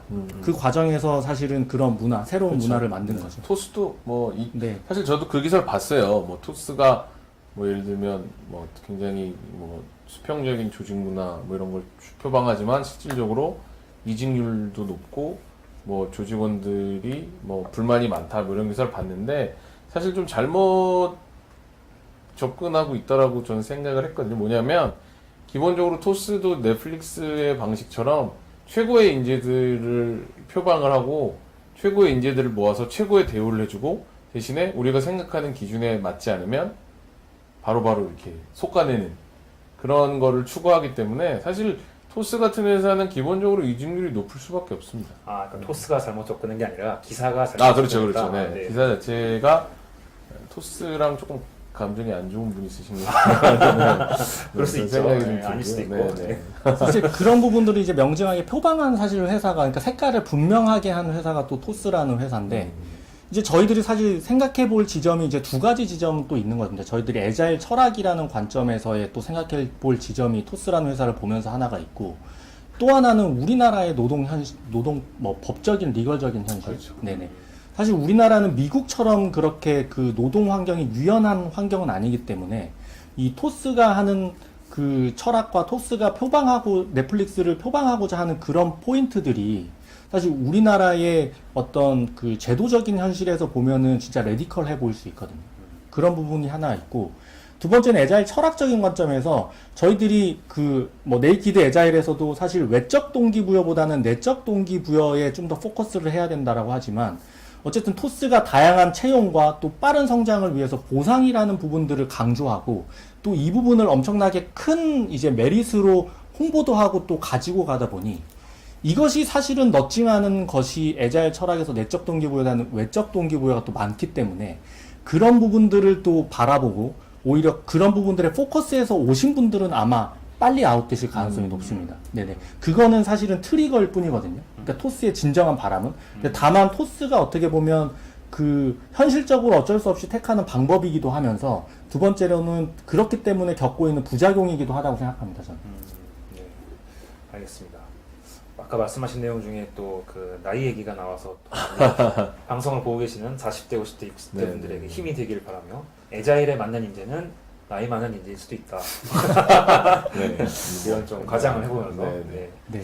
질문 또 드리겠습니다. 근데 저희 네. 그 아직 좀 남은 내용을 좀 공유를 드리고 네네네네. 받는 게 알겠습니다. 더 좋지 않을까 싶어서. 네, 다음 질문은 이준열님 네, 질문을 네. 대기에 걸어놓고 거기까지 네네네. 다시 하도록 하고요. 일단 그 지금까지 살펴본 바대로라면, 그러면 애자일 전환을 위해서는 조직 문화를 어떻게 바꿔야 될지, 그러니까 애자일이 결국 문화다라고 했을 때 진정한 애자일 전환은 그럼 어떤 의미인지에 대해서 조금 살펴보도록 하겠습니다. 일단 크게 보면 이게 애자일 전환을 위해서 저희가 만든 이제 대원칙 같은 거예요. 그래서 이 크게 보면 5가지가 있는데, 이 조직의 통합을 위한 전략 그리고 거버넌스가 필요하다라는 게 하나가 있고, 뒤에 이제 설명들이 좀 나올 건데요. 그다음에 기업의 성공. 그러니까 우리 기업이 지금까지 생각했던 성공에 대해서 우리가 재정의를 해봐야 되고, 그다음에 문화는 아까도 얘기했지만 그 결과고, 결국 그 결과를 만들어내는 거는 결국 디테일이다. 디테일에 대해서 좀 더 이제 심도 깊게 고민을 해봐야 된다. 이런 얘기가 좀 있고요. 그다음에 조직이 결국은 조직과 리더십은 그 메타인지라고 하는데 자기 자신에 대해서 제대로 이해를 해야 된다라는 게 이제 또 하나가 있고요. 그다음에 결국 결론은 리더십이 어떻게 변하냐가 결국 에자일 전환의 핵심이다라고 설명을 드릴 수가 있을 것 같습니다. 하나씩 좀 살펴볼게요. 자, 일단 요 내용은 잠깐 설명을 좀 해주시죠. 사실 1번의 대원칙이 사실은 그 여러분께서 읽으신 하버드 비즈니스 리뷰의 내용을 조금 더 이해하기 쉽게 추상화한 내용입니다. 결국에는 조직 통합을 위한 이제 전략, 거버넌스가 필요하다는 경우는 결국에는 리더십 그룹이 먼저 움직이고 이것들이 가능한 이 의사결정 체계와 소통의 방식이 가능한 저 아랫단까지 제대로 뿌리내릴 수 있도록 그런 그 의사결정 체계를 구축한다는 의미거든요. 그래서 처음에는 정말 C레벨과 기업의 가치사슬과 그 각 부분을 대표하는 조직의 리더가 모여서 이런 수평적인 논의 그룹을 구성하는 게 첫 번째일 거고요. 그 다음은 정말 이 부분들을 조금 더 그 도메인 날리지를 기반으로 전문성을 가지고 조언해 줄 수 있는 간사와 전문가 그룹들이 또 이것들을 좀 서포트 해야 될 것이고요. 네. 결국에는 이 부분들이 간사 전문가 그룹을 통해서든 아니면 리더십 그룹 다이렉트 그 직접적으로든 일반 구성원들까지도 쌍방으로 의사소통할 수 있는 다양한 채널과 언로들을 구축하는 것이 아마 이 통합을 위한 전략 거버넌스가 필요한 부분. 그리고 여기에 대한 대부분의 내용들이 또 HBR의 기사에 또 들어있는 부분들을 있습니다. 결국에 근데 이런 팀들을 또 구축하고 저희들이 뭐 퍼실리테이팅을 하거나 강의를 하다 보면 대부분 그 임원분들께 이런 질문을 많이 받습니다. 아니 내 딴에는 이제 에자일을 좀 공부해서 이렇게 에자일 문화를 좀 펴보려고 하는데 오히려 직원들이 말을 안 해. 직원들이 뭔가 되게 침묵하는 것 같은데 이거는 무엇인가요? 라고 하면 그런 내용이 아까 있었죠. 네. 아, 질문 중에도 있었네요. 네. 그럼 실질적으로 그 조직의 맥락을 좀 가만히 들여다보면 이게 뭐 조직 침묵 상태에 빠져 있는 경우도 많습니다. 뭐 죄송하지만 어떻게 보면 내가 정말로 내 의견을 편하게 이야기하기 어려워할 수 있다는 거거든요. 그 조직 침묵이라는 건 사실 심리학적인 현상인데 보면 이 조직의 상황에 대해서 개별 구성원이 사실 개선이 필요하다는 인식이 있음에도 불구하고 이에 대한 개인의 행위, 인지적, 정서적 이유로 인해 의도적으로 표현하지 않는 것을 의미합니다. 네, 이게 굉장히 사실 중요한데 이 조직 침묵이 왜 그러면 문제가 되느냐라고 보면 이 조직 내 정보 소통을 약화시켜서 뭔가 합리적인 의사결정을 하는데 걸림돌로 작용하고 이 개방적인 토론을 막아서 조직의 창의성 자체를 저하시키기도 하고 또 조직 내 발생하는 부조리가 분명히 있는데 이거를 또 침묵하게 합니다. 또 조직 내 특정 사안에 대해서 그 한 번 침묵하기 시작하면 더 많은 사안에 대해서 사실 침묵하게 되죠. 그 저희들이 뭐 네이키드 에자일 초반부에 나왔던 부분 그 정말 그 비행기의 칵핏에서 뭐 악천후로 비행기에 문제가 있는 것을 알았음에도 불구하고 침묵한 것 역시 일종의 조직 침묵 현상일 것입니다. 요새 근데 사실 조직 침묵이 결국은 요즘 유행하는 용어인 심리적 안정감과 연결이 돼요. 맞습니다. 연결이 되는데 결국은 내가 이 조직 내에서 어떤 얘기를 했을 때 그 나의 어떤 아이디어나 어떤 이 이야기에 대해서 누군가가 비난을 하고 거기에 대해서 그게 뭐야라고 약간 나를 이렇게 약간 우스꽝스럽게 만들어 버리면 결국 사람들은 이제 결국 어떤 상황이 됐을 때 계속 침묵을 하게 되는데 그리고 나서 이제 술자리나 아니면 요즘엔 블라인드 이런 데다가 열심히 이제 회사 욕을 하게 되잖아요. 근데 결국은 이런 조직 침묵 효과를 없애려면 그 심리적 안정감이 담보된 조직 문화를 만들어야 된다라는 이 이야기가 이제 또 저희 책에 나옵니다. 네. 근데 이 침묵에는 진짜 원인이 있는데 예를 들면 이런 겁니다. 그러니까 커뮤니케이션을 아무리 해도 계속 나한테 돌아오는 건 뭔가 감정적인 상처, 뭔가 그런 스트레스이기 때문에 이걸 회피하기 위해서 더 이상 포기해버리는 경우가 있고 처음에는 초반에 아마 구성원들이 그러지 않았을 거거든요. 근데 그렇죠. 말을 해봤자 반영도 안 되고 바뀌지 않는 상황에서 구성원들은 일종의 학습된 무기력에 빠지게 됩니다. 그 학습된 무기력이란 사실 내 의지로 통제나 제어되는 상황을 넘어서서 그냥 이제 무의식적으로 이제 시도조차 하지 않고 포기해버리는 상황이거든요. 지금 주변 조직을 둘러보시면 이미 그러신 분들이 꽤 있을 겁니다. 저희 사실 뭐 어니스 펀드 안에서도 저희들이 그러니까 원원원 미팅을 하다 보면 실제 그런 뭐 아픔들과 그런 어려움들을 겪고 계신 분들이 스타트업일지라도 되게 많거든요. 어느 정도는 다 있을 것 같아요. 네, 네, 아, 네, 네, 아무래도 맞습니다. 이런 얘기를 해도 될까? 네. 뭐 이런 생각을 많이 하잖아요. 또 재밌는 거는 또 구성원은 또 조직 내에 뭔가 배신자? 내가 이런 얘기를 하면은 뭔가 비주류가 되지 않을까? 약간 또 이런 마인드도 또 있기 때문에 그런 것들이 두려워서 자신을 보호하기 위해서 침묵하는 경우도 있습니다. 또 재밌는 건 또 어떤 구성원들은 이 피해를 두려워하기 이전에 내가 이너서클에 들어가고 싶어서 그러니까 주류 집단 혹은 상사한테 좋은 인상을 심어주고 싶어서 침묵하는 경우도 또 있다고 하고요. 더 궁극적인 거는 사실 우리는 그동안 그렇게 배워왔습니다. 말을 아끼고 침묵하는 것이 날리지 마. 네, 뭐 이런 리더기자 거죠? 네. 예의이자라고 생각했던 우리의 근데 사회문화적인 여기에 없는 것 중에 되게 결정적인 게 하나 있는 것 같아요. 아, 네. 뭐냐면 어떤 문제 제기를 하면 그게 내일이 됩니다. 그래서 몇 번 그런 경험을 하게 되면 몇 번 그런 경험을 하게 되면 말하지 맞습니다. 말아야겠다 이런 생각이 들죠. 네. 그렇죠. 네. 그런 근데, 게 네. 있습니다. 근데 이런 부분들이 근데 과연 왜 일어났냐를 사실 놓고 보면 결국에는 리더십이 온전하지 않아서 생긴 문제들이 대부분이거든요. 네네. 방금 장지훈 기자가 말씀해주신 부분도 리더십이 이런 얘기를 들었으면 내가 해야 되는데, 네, 그렇죠. 그래, 너 한번 해봐라고 하니까 그런 조직 침묵이 생기는 겁니다. 네. 맞습니다. 아, 예. 또 참치김밥 라볶이님께서는 우리나라의 대화 문화가 문제다. 민주적인 대화, 토론 이런 맞습니다. 것들을 좀 네. 교육받지 못했기 때문에 네, 맞습니다. 저건 맞는 지적입니다. 그리고 이게 되게 재미있는 지적이신 게 저희가 실제 경영에서 다루어지고 있는 현대 주류 이론들의 대부분이 이 교육학이랑 또 연결이 되고 그 교육학의 또 대부분이 이런 심리학적인 부분들 그리고 이런 커뮤니케이션적인 부분들이랑 있는데 우리는 오랫동안 교육을 정말로 뭐 이런 애자일 철학 관점에서 보면 그냥 잘못 받아온 부분들도 꽤 있는 거죠. 네네. 맞습니다. 네. 또 더 진행되실 네, 뭐 네, 얘기가 아, 조금 예. 더 있는데요. 네네. 이제 아까 제가 말씀드린 5개 원칙 중에 2번이 이제 성공을 제정해야 한다고 하는데, 자, 지금 예를 들면 뭐 대표도 있으시고, 뭐 임원도 있으시고, 뭐 사원도 있으시고, 다 있으실 텐데, 잘 한번 생각해 보세요.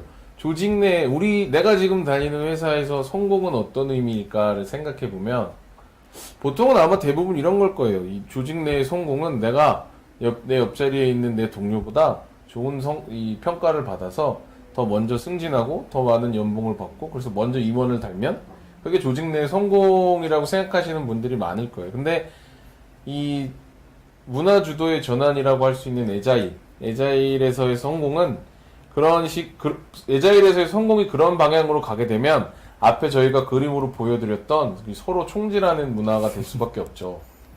그러니까 결국 내 옆 사람은 나의 동료가 아니라 나의 경쟁자이기 때문에 우리가 예를 들어 내가 가지고 있는 정보나 내가 가지고 있는 어떤 이 자원이나 이런 걸 이 사람과 나누면 내가 이 피해를 보게 되는 거잖아요. 그렇기 때문에 자연스럽게 서로 이제 협업하지 않는 방향으로 문화가 형성될 수밖에 없는데 그래서 이제 저희가 앞에서도 자꾸 이 말씀을 드리지만 이 성공을 제정해야 된다는 건 결국 이 스스로 그리고 조직 내에 무엇이 가장 중요한가, 무엇이 중헌디 이거를 이제 물어봐야 돼요. 네, 무엇이 중요한가를 이렇게 물어보면서 그런 거를 서로 이제 논의할 수 있는 어떤 이 채널 같은 거를 만들어서 이 조직 내 구성원들 각각이 생각하는 성공 이런 것들에 대해서 다시 한번 고민을 해봐야 된다 이런 말씀을 되게 드리고 싶고요.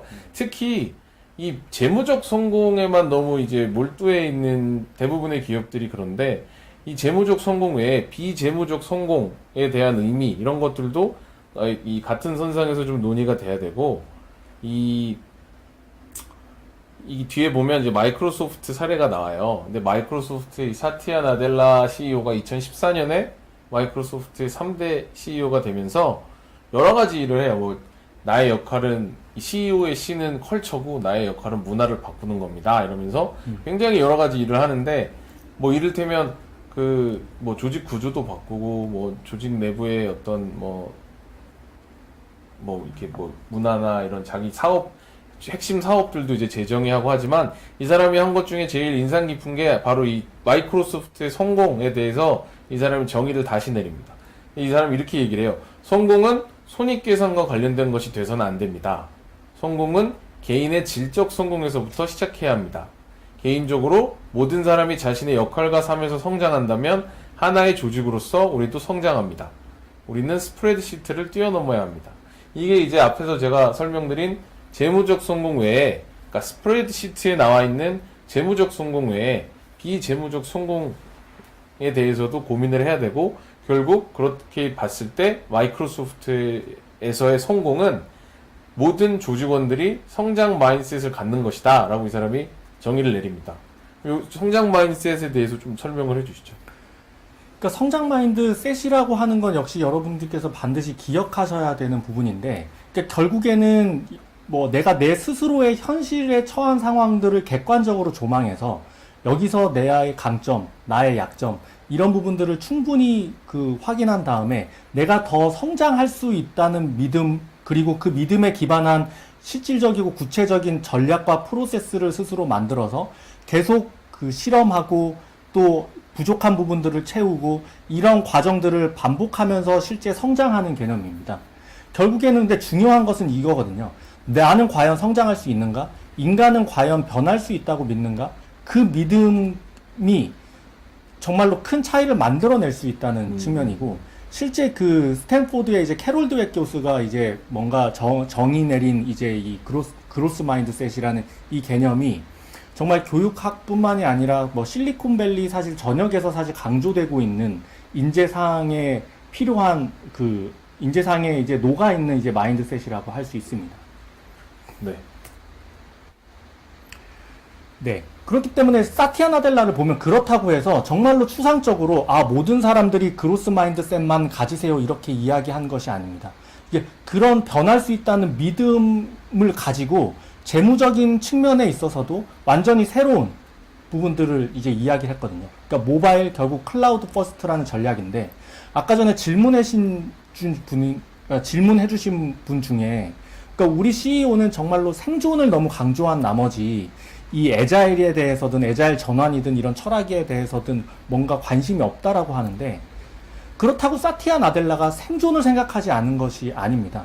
근데 오히려 사티아 나델라는 우리가 생존하기 위해서라면, 그것이 단기적이든 중기적이든 장기적이든 생존하기 위해서라면 지금 제대로 변하지 않으면 안 돼. 그럼 제대로 변하려면 전략적으로는 우리는 조금 늦었더라도 모바일과 클라우드 측면에서 어떤 형태로든 따라잡고 어떤 형태로든 변화해야 돼. 근데 그렇게 변화하려면 개개인이 다 바뀌어야 돼. 우리가 단지 전략, 단지 스프레드시트에서 뭔가 프레쇼하고 이거 시키는 대로 하는 게 아니라 개개인이 이 목적을 제대로 인식해서 모두가 이 변화에 동참할 수 있도록 만들어야 돼. 그러려면 필요한 것이 바로 그로스 마인드셋이야. 이 연결고리거든요. 우리는 리더십 팀은 이 연결고리를 찾으셔야 되는 겁니다. 결국에는 추상적인 얘기, 우리는 성장할 수 있다고 믿자, 이런 되게 나이브한 이야기가 아니라 이것이 당장 내 생존와도 연결되는 직결된 문제이기 때문에 이 연결고리, 이 생산적인 피드백 루프를 어떻게 만들 것인가, 어떻게 커뮤니케이션하고 어떻게 구조를 바꾸고 어떻게 논의할 것인가를 리더십이 제대로 고민해서 어떤 형태로든 설득시켜야 된다는 측면이 가장 중요한 것이죠. 네. 네. 때문에 근데 이 모든 것들이 디테일인 것 같습니다. 결국에 방금 질문해 주신 CEO와 이 사티아 나델라의 차이는 크지 않습니다. 결국에는 이야기를 했고, 이야기를 한 부분들을 정말로 A부터 Z까지 제대로 지키기 위해서, 리더십 스스로 지키기 위해서 노력했다는 것입니다. 사실 말이야 쉽지, 재무적인 성공 혹은 그런 전략적인 변화와 비재무적인 성공 간의 충돌은 너무나도 많습니다. 그럼요. 네네. 그러니까 하다못해 우리가 그냥 더 층위를 내려서 되게 비근한 예로, 정말로 뭐 전략이나 이런 부분들로 잘 추진할 수 있는 분이 어느 순간 약간 파워 해리스먼트를 했습니다. 조직 구성원에게. 뭐 섹슈얼 해리스먼트를 해줄 수도 있어요. 이건 되게 그냥 표면적으로 와닿는 되게 간단한 이슈인데, 그럼 이런 충돌의 상황에서 이 회사는 조직은 그 디테일을 어떻게 의사결정할 것인가, 어떻게 행동하고 어떻게 문제를 처리할 것인가, 이런 굉장히 작은 충돌의 이슈들이 하나하나 모여서 그 결과가 곧 문화가 되는 거거든요. 결국 보면 넷플릭스도 이런 이야기를 합니다. 앨론도 정말 좋은 얘기 많이 했어. 맞아요. 근데 앨론이 우리랑 다른 점은 앨론은 그거를 그냥 로비에 걸어두기만 했다는 거야. 근데 우리는 이거를 무조건 실천해. 우리는 우리가 추구하고 표방하는 가치를 어떤 형태로든 승진해든 평가해든 그리고 구성원들이 어떻게 결과로 나타내는지에 대해서 무조건 반영하고 그 디테일이 우리의 차이야 라고 이야기하는 거죠. 네. 여러분 그 회사 모든 회사는 그 회사가 추구하는 비전이 있고 가치가 있어요. 철학이 있고 여러분 홈페이지 회사 홈페이지 가면 여러분은 잘 모를지 모르지만 써 있습니다. 누군가가 그걸 만들어서 홈페이지에 게재해 놨어요. 근데 일반 직원들은 그런 거를 잘 모르고 관심도 없고 지키지도 않아요.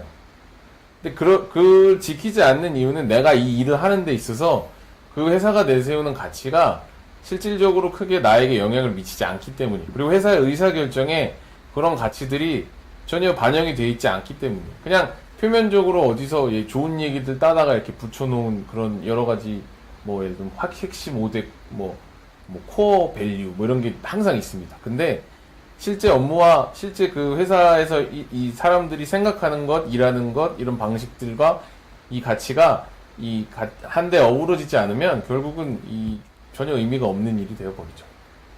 네. 다음. 네. 결국에 실험부터 먼저 한번 네. 말씀해 주시죠. 이 실험은 사실 저희가 캡처만 떴는데 이 고릴라 실험입니다. 그러니까 사실은 이 실험이 왜 유명해졌냐면 이 사람들이 지금 막 이제 공놀이를 하고 농구공을 하고 있는데 갑자기 화면에 이제 고릴라가 나타나거든요. 근데 실제 실험 결과 이 고릴라를 과연 발견한 사람이 몇 명이나 됐을까, 얼마나 있었을까 했을 때 의외로 많은 사람들이 이 고릴라의 존재를 발견하지 못했다는 부분인 거죠.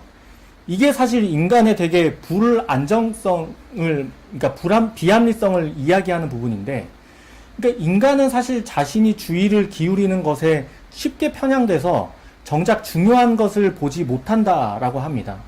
그러니까 결국에는 확증 편향의 속성을 본능적으로 내재하고 있다는 것이죠. 이 확증 편향이라고 하면 뭐냐면, 그러니까 자기의 신념과 일치하는 유리한 정보만 선택적으로 수집해서 자기의 편견을 강화하고자 하는 부분이 있습니다.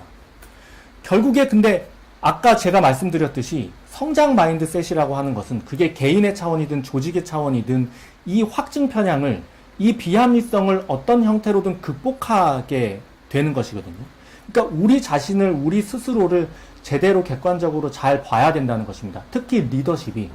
근데 그러기 위해서는 이 메타인지를 이 조직에 우리 개인들이 어떤 식으로든 메타인지를 가질 수 있도록, 그리고 조직 차원에서 우리 조직이 정말 현실적으로 우리 스스로를 조명할 수 있도록 어떤 환상에 빠져 있지 않도록 그 하는 시스템을 어떤 식으로든 구축해야 된다는 것이고요. 그렇기 때문에 시선은 다시 리더십에 꽂히는 것입니다. 기승전 리더십. 네. 네. 왜냐하면 이 리더십 스스로를 어떻게 인식하고 리더십이 어떻게 움직이는가가 결국에 조직의 메타인지가 제대로 작동할 수 있는 시스템과 프로토콜 구축을 가능하게 하고, 또 리더십의 실천이 이 시스템과 프로토콜의 실체적인 작동을 또 담보할 수 있기 때문입니다. 근데 이게 무서운 이유는 반대로 리더십의 부재가 이 모든 거버넌스와 그러니까 말 그대로 애자일 리더십 팀 이런 거버넌스와 시스템과 프로토콜 그리고 그 작동을 순식간에 무너뜨릴 수 있다는 것입니다. 네. 그렇습니다. 자, 일단 저희가 일단 준비한 내용에 대해서 간략하게 설명을 드리려고 했는데 벌써 1시간 20분이 지났네요. 아유야. 네. 간략하지 않았네요. 네, 아까 질문 주신 내용들 중에 아까 이주열님 질문이 있었는데 저 위에 좀 이쪽에 올라가 보면 보면 질문이 좀 있는데 어디였죠? 예, 이준열님. 네. 임원진에서 애자일을 도입하려고 하신답니다. 그런데 준비는 이제 실무단에서 해야 되는 거예요. 그러면 이제 교육 담당자, 조직 활성화 업무 담당자로서 어떤 좀 구체적으로 어떤 교육이나 프로그램이 있으면 네이키드. 네이키드 이거 에자일 저희 입으로 처음 얘기. 네. 아, 저희가 보시네요. 네, 네, 말씀드리기. 네, 네. 실제로 이게 그런 어떤 공인 인증을 받은 에자일 코치라든가 뭐 이런 에자일 프로세스 무슨 교육 과정이라든가 이런 게 있나요? 에자일 뭐 협회 뭐 이런 게 있기는 있어요. 이게 보면 뭐 미국에서 만들어져서 국내에도 도입된 뭐 에자일 뭐 예를 들면 뭐 스크럼 마스터 인증 과정도 있고 뭐 에자일 코치 육성 뭐 이런 것 과정도 있고 있는데 사실 앞에서도 저희가 말씀을 드렸다시피 결국은 이 조직에 이 조직마다 처해져 있는 상황이 다르고 산업이 다르고 그다음에 각자의 에자일에 대한 이해도가 다르기 때문에 어떤 특정 부문의 어떤 예를 들면 이런 걸 인증받아서 이런 사람들을 많이 조직에 두고 있으면 에자일 전환에 성공할 수 있어요. 이렇게 말씀드릴 수는 없을 것 같고요. 다만 그러니까 회사마다 좀 다른데 예를 들면 실무단에서 에자일 코치를 이렇게 외부에서 영입하는 경우는 뭐 충분히 뭐 이렇게 추천드릴 수가 있죠. 그런 분들이 조직 내에 어떤 에자일 방법론 이런 것들을 이렇게 조직원들에게 이제 강의를 하거나 이렇게 설명을 드릴 수는 있을 것 같고, 근데 저희가 추구하는 방향성과는 맞지 않아요. 저희가 앞에서도 얘기했듯이 에자일 리더십 팀을 강조하고 에자일 철학이자 문화를 강조하는 이유는 이 뭐 교육 담당자단에서 에자일이 뭐예요라는 거를 이렇게 교육을 해줄 수는 있겠지만 실질적으로 작동하는 에자일이 되려면 예, 그런 방법을 저희는 꼭 추천드리진 않습니다. 네. 아까 그 오렌지 라이프처럼 아예 실제로 잘 하고 있는 회사를 찾아가서 견학을 한다거나 이런 게 좀 날 수도 있겠네요. 네, 그러니까 한번 보고 그 안에서 어떤 내용을 이렇게 듣고 나서 이걸 이해하는 것 자체는 도움이 되겠죠. 근데 이제 실질적으로 자기 조직에 이식하는 건 또 다른 문제이기 때문에 많이 알고 뭐 많이 듣고 많이 공부하고 이런 거는 되게 좋은데 역시 그래도 이제 실전은 또 좀 다른 얘기입니다. 네. 그래서 초점은 사실은 그러니까 예를 들어서 뭐 그런 오렌지 라이프 그를 뭐 참관하는 것도 당연히 좋을 수 있으나 거기에서의 초점은 그럼 이분들이 왜 그랬는지에 대한 why에 대해서 그렇죠. 네. 그리고 결국에는 그 철학에 대해서 이해하셔야 되는 거예요. 그러니까 사실 사람은 철학에 따라서 움직이잖아요. 내가 가진 철학에 따라서 움직이지 너 오른손 뭐 오른쪽으로 5cm 움직여봐 이렇게 로봇처럼 움직이지는 사실 않잖아요. 네. 근데 우리는 사실 뭐 재밌게도 보면은 대부분의 기업에서 하는 방식들은 대부분 약간 로봇 움직이는 듯한 방식인 거죠. 뭐 5cm로 오른쪽에 움직인 다음에 뭐 위로 뭐 3cm 움직이고 이런 형태의 어떤 비유가 아니라 정말로 왜 그렇게 움직여야 되는지에 대한 철학? 그런 철학들이 오히려 임원진 분들에게는 그리고 리더십 분들에게는 필요한 거 아닐까라는 생각이고 사실 더 나가서 모든 분들에게 필요하고 실제 에자일 방법론 안에도 이제 보통은 빙 에자일과 두잉 에자일로 나뉘는데 그런 빙 에자일에 해당되는 부분들이 사실은 먼저 선행되어야 된다고 생각합니다. 예. 아까 여기 이재영 실장도 말을 했는데 그 질문부터 해야 될 것 같아요. 뭐 예를 들면 뭐 임원이 관심이 없어요, 아니면 CEO가 관심이 없어요 하기 전에 네. 그럼 에자일을 왜 하려고 하는지에 대해서 한번 잘 생각을 해보셔야 될 것 같아요. 그러니까 이게 결국은 우리 회사에 에자일이 지금 필요한 이유가 뭐지?에 대한 답부터 내리시는 게 그 다음에 뭐 교육을 하던 뭐 견학을 하던 아니면 저희 강연을 듣고 뭐 아니면 책을 읽고 이런 것도 중요하지만 근본적인 질문을 한번 해보시는 게 중요할 것 같아요. 그래야 거기에 맞는 답을 찾으실 수 있지 않을까 이렇게 생각을 합니다. 네. 아까 그 최승필님께서 네네. CEO는 관심이 없고 이제 네. 본인이 CO, CHRO, CFO를 다 훌륭한 하시는데 분이시네요. 네, 훌륭한 네. 혼자 이제 리딩을 하시면서 에자일 기업 문화를 추구하고 계신데 어떻게 CEO를 설득할 것이냐, 수고를 하는 거냐라고 말씀하셨는데 역시나 CEO에게 왜라는 거를 네, 이제 일단은 그쵸. 아까 오렌지 라이프 얘기도 제가 왜 굳이 드렸냐면 그때 그분이 그런 얘기를 하셨어요. 2017년쯤에 가만히 생각해보니 핀테크 업체들은 치고 올라오고 보험업계들은 그러니까 다른 보험사들은 막 그 앱을 막 개발하면서 막 그 고객에게 다가가겠다고 하는데 이런 식의 변화로는 우리가 이 조직 이런 이 보험업계의 변화상에서 살아남을 수가 없을 것 같더라. 그래서 대안을 찾다 보니 내가 생각하는 방향성과 우연히 에자일이 맞았던 거지 내가 에자일을 도입하려고 에자일을 한 건 아니다. 이렇게 얘기를 하셨는데 마찬가지로 에자일이라는 어떤 정답을 정해두고 이 방향으로 우리가 가야 된다라고 생각하시면 안 되고요. 회사가 가려는 방향에 에자일이 맞는지를 한번 보셔야 되는 것 같고 그게 거기에 확신이 있으시다면 이제 CEO를 설득을 하셔야 되는데요. 그때는 이런 저희 네이키드 에자일이 좀 도움이 되지 않을까 생각합니다. 그리고 이거 약간 재밌는 뭐 네. 얘기를 뭐 좀 덧붙이자면, 그러니까 만약에 근데 CEO님께서 긍정적인 그 형태로 CEO님께 그 엄청 강력한 권한 위임과 이런 위임이 잘 된다. 그러면 사실 뭐 특별한 걱정이 없을 수도 있죠. CEO가 이끌면 되는 거니까. 네. 근데 만약에 그렇지 않고 뭐 그렇다가도 중간중간 뭔가 이상한 소리를 하셔서 이상한 의사결정을 하셔서 이런 산통을 깨는 상황이라면 어떤 형태로든 좀 설득을 시키셔야 되지 않을까. 창업도 네. 나오시는 다 데리고 나오시는 네, 것도 교육을 한번 같이 들으시는 것도 좋은 방법인 것 같아요. 네. 근데 다만 그게 정말 중요한 것 같습니다. 그러니까 에자일 자체가 중요한 게 아니라 왜 에자일을 해야 되는 부분이지? 왜 그렇게 전환을 해야 되는지에 대한 답을 먼저 구하시는 게 중요한 거거든요. 그러니까 아마 CEO께서 그렇게 날카롭게 질문할 수 있습니다.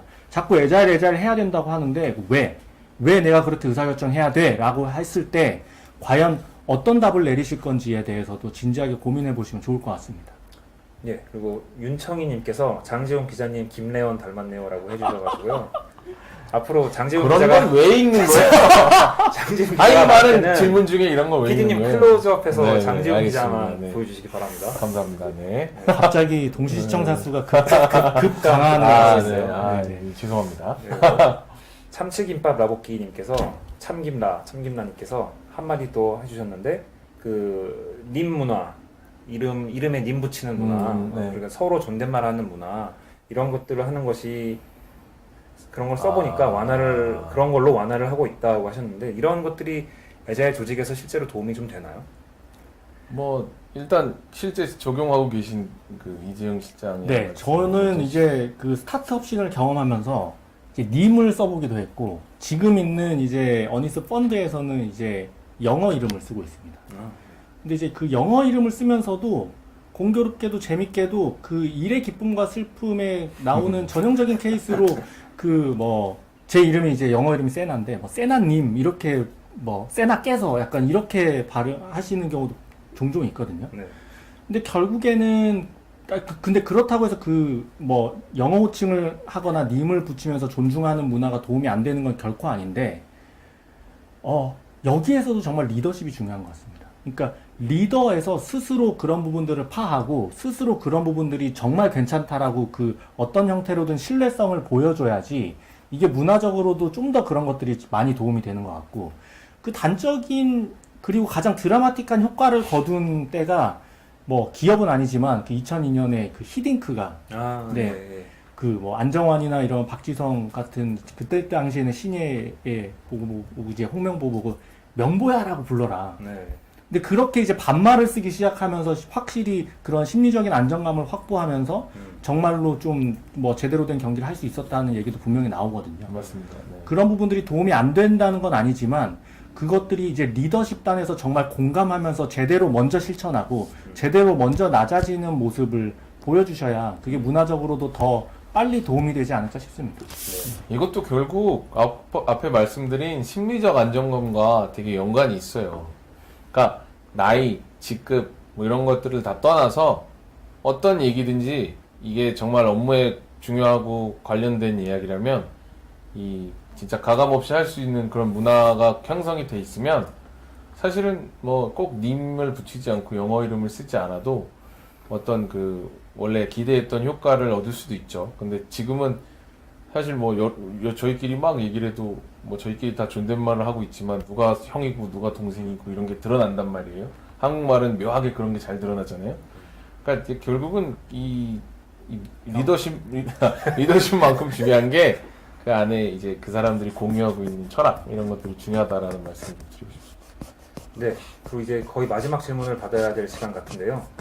오명석님께서 에자일 문화나 크로스 마인드셋을 잘 갖춘 스타트업 팀이 그렇지 않은 대기업이나 정부기관의 리더십 실무진과 일을 할 때 서로 너무 달라서 어렵다. 그렇죠. 네. 우리는 에자일인데 저긴 너무 에자일이 아니야. 이런 경우. 이건 정말 어렵죠. 네. 특히 이게 왜 어렵냐면 보통은 스타트업 예를 들면 스타트업이 보통 저런 경우에 의리인 경우가 많아요. 맞아요. 네, 정부 부처에서 뭘 발주해서 그걸 이제 스타트업이 수주하거나 아니면 대기업 프로젝트에 약간 이제 스타트업이 들어가서 같이 갑을 관계가 형성되면 사실 쉽지 않아요. 저건 좀 갑을 관계가 형성돼 맞잖아요. 빨리 얘기해 주세요. 네, 그러니까 이게 네. 되게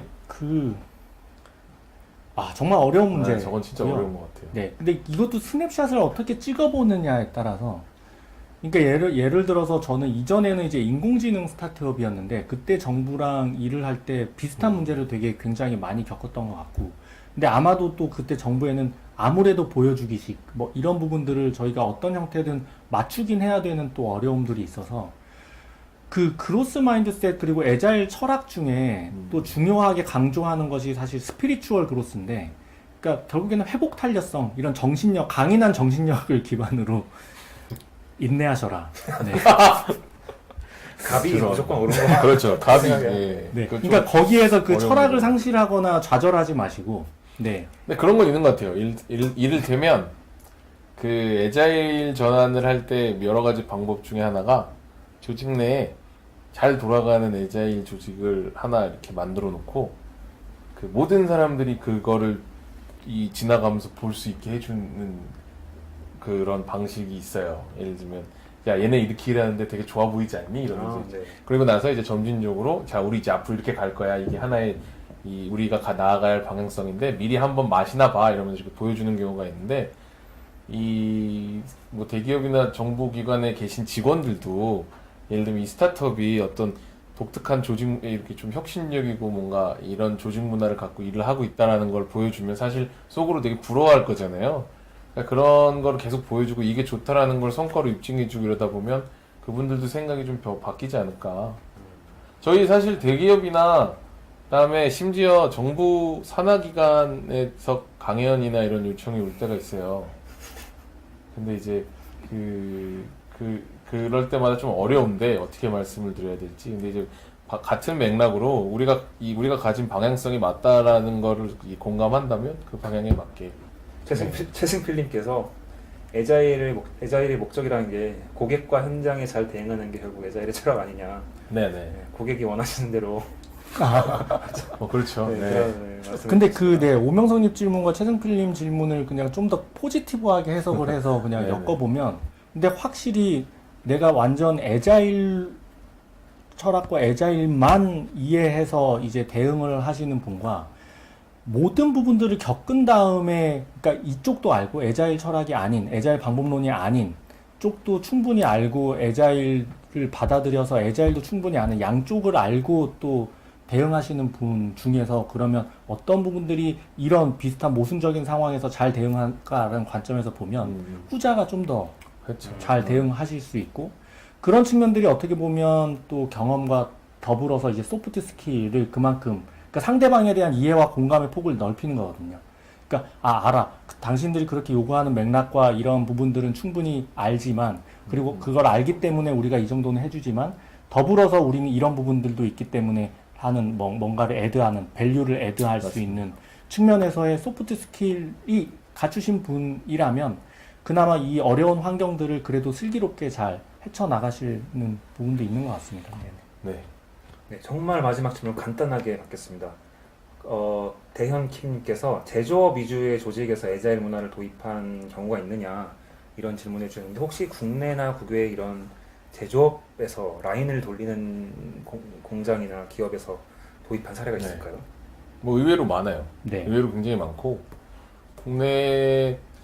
국내는 이제 조금 앞에 말씀드린 것처럼 약간 그 특정 뭐 조직 내에서만 이제 예를 들면 뭐 LG전자나 삼성전자나 이런 회사들도 다 에자일 조직이 있습니다. 에자일 조직이 있고 그 하다못해 뭐 르노 삼성 자동차도 에자일 조직이 있어요. 왜 하다 못해? 아니야, 이게 안 어울릴 것 같다는. 아, 네. 죄송합니다, 르노. 누노 제가 잘못했네요. 관계자 네, 여러분 죄송합니다. 네. 네. 외국계. 그렇죠. 예, 예. 근데 근데 저희가 말씀드린 그 전사적 차원의 애자일 전환에 성공한 사례는 국내에는 아직 찾아보긴 좀 힘든 것 같고요.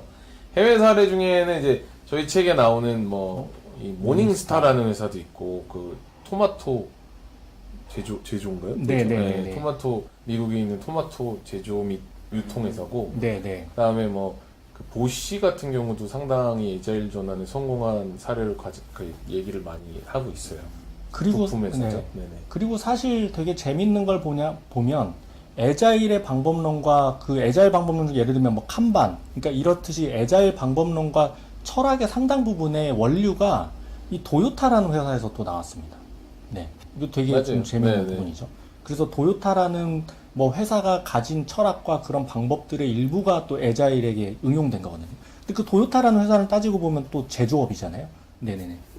그런 측면에서 사실 냉정하게 봤을 때 그런 인더스트리의 구분이 아니라 결과적으로 우리가 정말로 이 빠르게 변하고 불확실성이 높아지는 시대에서 어떻게 적응할 것인가, 그 적응하기 위한 관점에서 과거에 뭔가 이미 다 정해져 있고 우리가 기계처럼 움직여야 되는 그런 테일러리즘이 이제는 더 이상 작동을 하지 않고 그 테일러리즘의 대안으로서 우리가 이런 애자일을 바라볼 필요가 있지 않나?